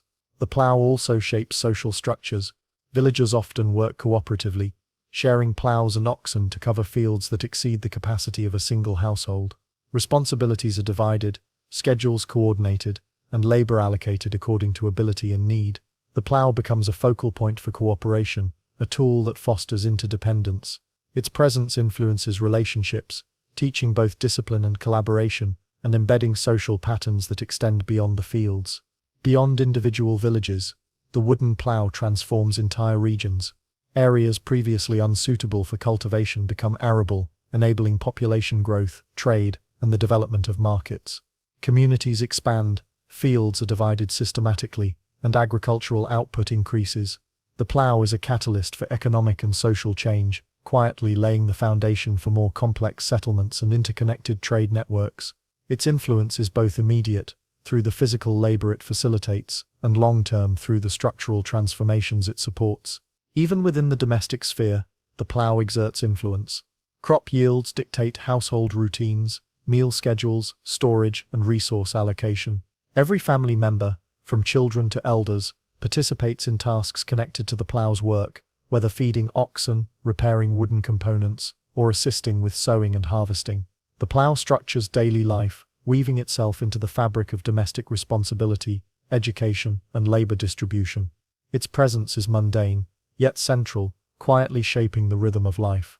Religious and ritual life is not untouched by the plow's impact. Blessings over fields and implements reflect recognition of its importance. Seasonal festivals, often aligned with sowing and harvest, acknowledge the centrality of agricultural tools. Prayers for fertility, favorable weather, and protection of livestock are as much about the plow as the soil it tills. In these rituals, the plow is both practical and symbolic. It embodies the connection between human effort, divine favor, and survival in a precarious world. Yet the wooden plow is not infallible. Its limitations, vulnerability to rocky soil, wear over time, dependence on draft animals, and requirement for skilled operation, pose challenges. Villagers must constantly repair, maintain and adapt. Innovations such as adding iron components or adjusting designs to local conditions emerge gradually. Each adjustment reflects accumulated experience, observation, and ingenuity. The plow is both a tool and a teacher, conveying lessons about endurance, adaptability, and problem-solving. As the sun sets over the tilled fields, you pause to consider the plow's quiet but profound influence. It is not a spectacle of power, conquest, or fame.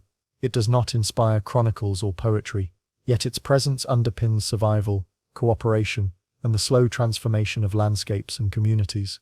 It shapes rhythm, labor, economy, and social structure with silent, steady authority. And as you reflect on the plow's role, a question arises: if such a simple wooden and iron tool could determine the organization of labor, the rhythm of daily life, and the productivity of entire villages, how many other unnoticed instruments, tools, or practices quietly guided medieval societies and ensured survival in ways that history rarely records? You continue now through the rhythms of medieval agriculture, where the wooden plow is both tool and teacher. In the first section, you observed its construction, use and quiet influence on labor, domestic life, and social structures. In this section, you will explore how the plow shapes communities, enforces cooperation, drives innovation, and even dictates survival in a world dominated by agriculture. Its impact is subtle yet enduring, extending far beyond the furrows it carves in the soil. Picture a village in the spring thaw. The fields are still damp from melting snow, and the soil requires careful preparation.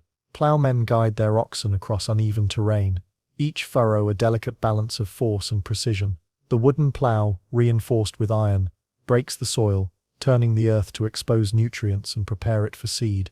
Its motion dictates the pace of the workday, from dawn to dusk, establishing a rhythm that villagers follow almost instinctively. Each movement is synchronized with both human and animal effort, a choreography learned through repetition and observation. The plow's influence extends to labor organization. Most villages cannot support individual ownership of a plow or draft animals sufficient for all households. Cooperation is essential. Families take turns lending plows and oxen, planning schedules to ensure every plot is tilled on time. Such coordination teaches negotiation, mutual responsibility, and shared accountability.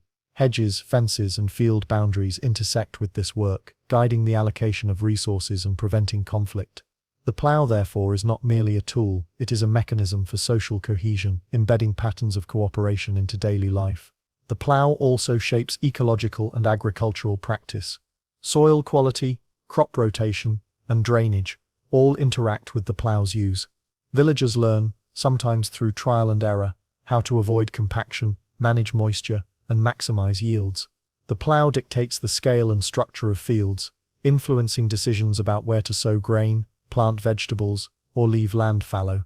It imposes a rhythm that aligns human effort with seasonal cycles and environmental constraints. Medieval survival depends on understanding and working within these limitations, with the plow serving as both guide and constraint. Innovation arises naturally from necessity. Plow design evolves to meet the challenges of local terrain and soil. Iron components are added to reduce wear, wooden beams are adjusted for balance, and handles are shaped for better control. Farmers experiment with furrow width, depth, and plowing patterns.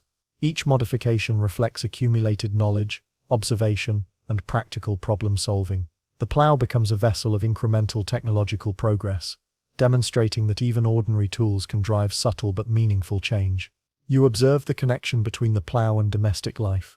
Crop yields influence household routines, storage, and diet. Larger harvests require more labor in threshing, grinding, and baking, while smaller yields demand rationing and frugality. Every family member participates, from feeding oxen to mending the plow, ensuring that labor and resources are distributed efficiently. The plow therefore structures not only fields, but also the very rhythm of household life, embedding itself in the cycles of labor, sustenance, and survival. The plow's significance extends to religious and cultural practices. Seasonal festivals, prayers, and blessings often coincide with plowing and sowing. Monks and priests may bless tools, fields, or animals, acknowledging their role in sustaining life. These rituals recognize the plow's centrality in the human relationship with land, labor, and the divine. Even if unremarked in grand histories, these practices connect the physical act of plowing to cultural meaning, ritual rhythm, and shared communal understanding. Economic implications are equally profound. Villages with effective plowing practices produce surplus crops, supporting markets, trade, and the growth of towns. Manorial lords rely on efficient plowing to collect rents and taxes, ensuring the stability of the broader feudal system.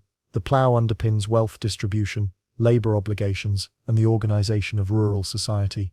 Its influence is both direct, through physical labor, and indirect, shaping social, economic, and political structures in subtle but enduring ways. The plow also imposes lessons in patience, resilience, and adaptability. Breaking dense soil is exhausting, and unforeseen obstacles, rocks, roots, or weather, require quick adjustments. Farmers learn to respond thoughtfully, anticipate challenges, and persevere under physical and environmental strain. These skills transfer to other domains of life, demonstrating that the plow shapes not just land but character, instilling endurance, attentiveness, and problem-solving in those who use it. As you step back and observe the long furrows stretching across the fields, a realization emerges: the wooden plow is simultaneously simple and profound.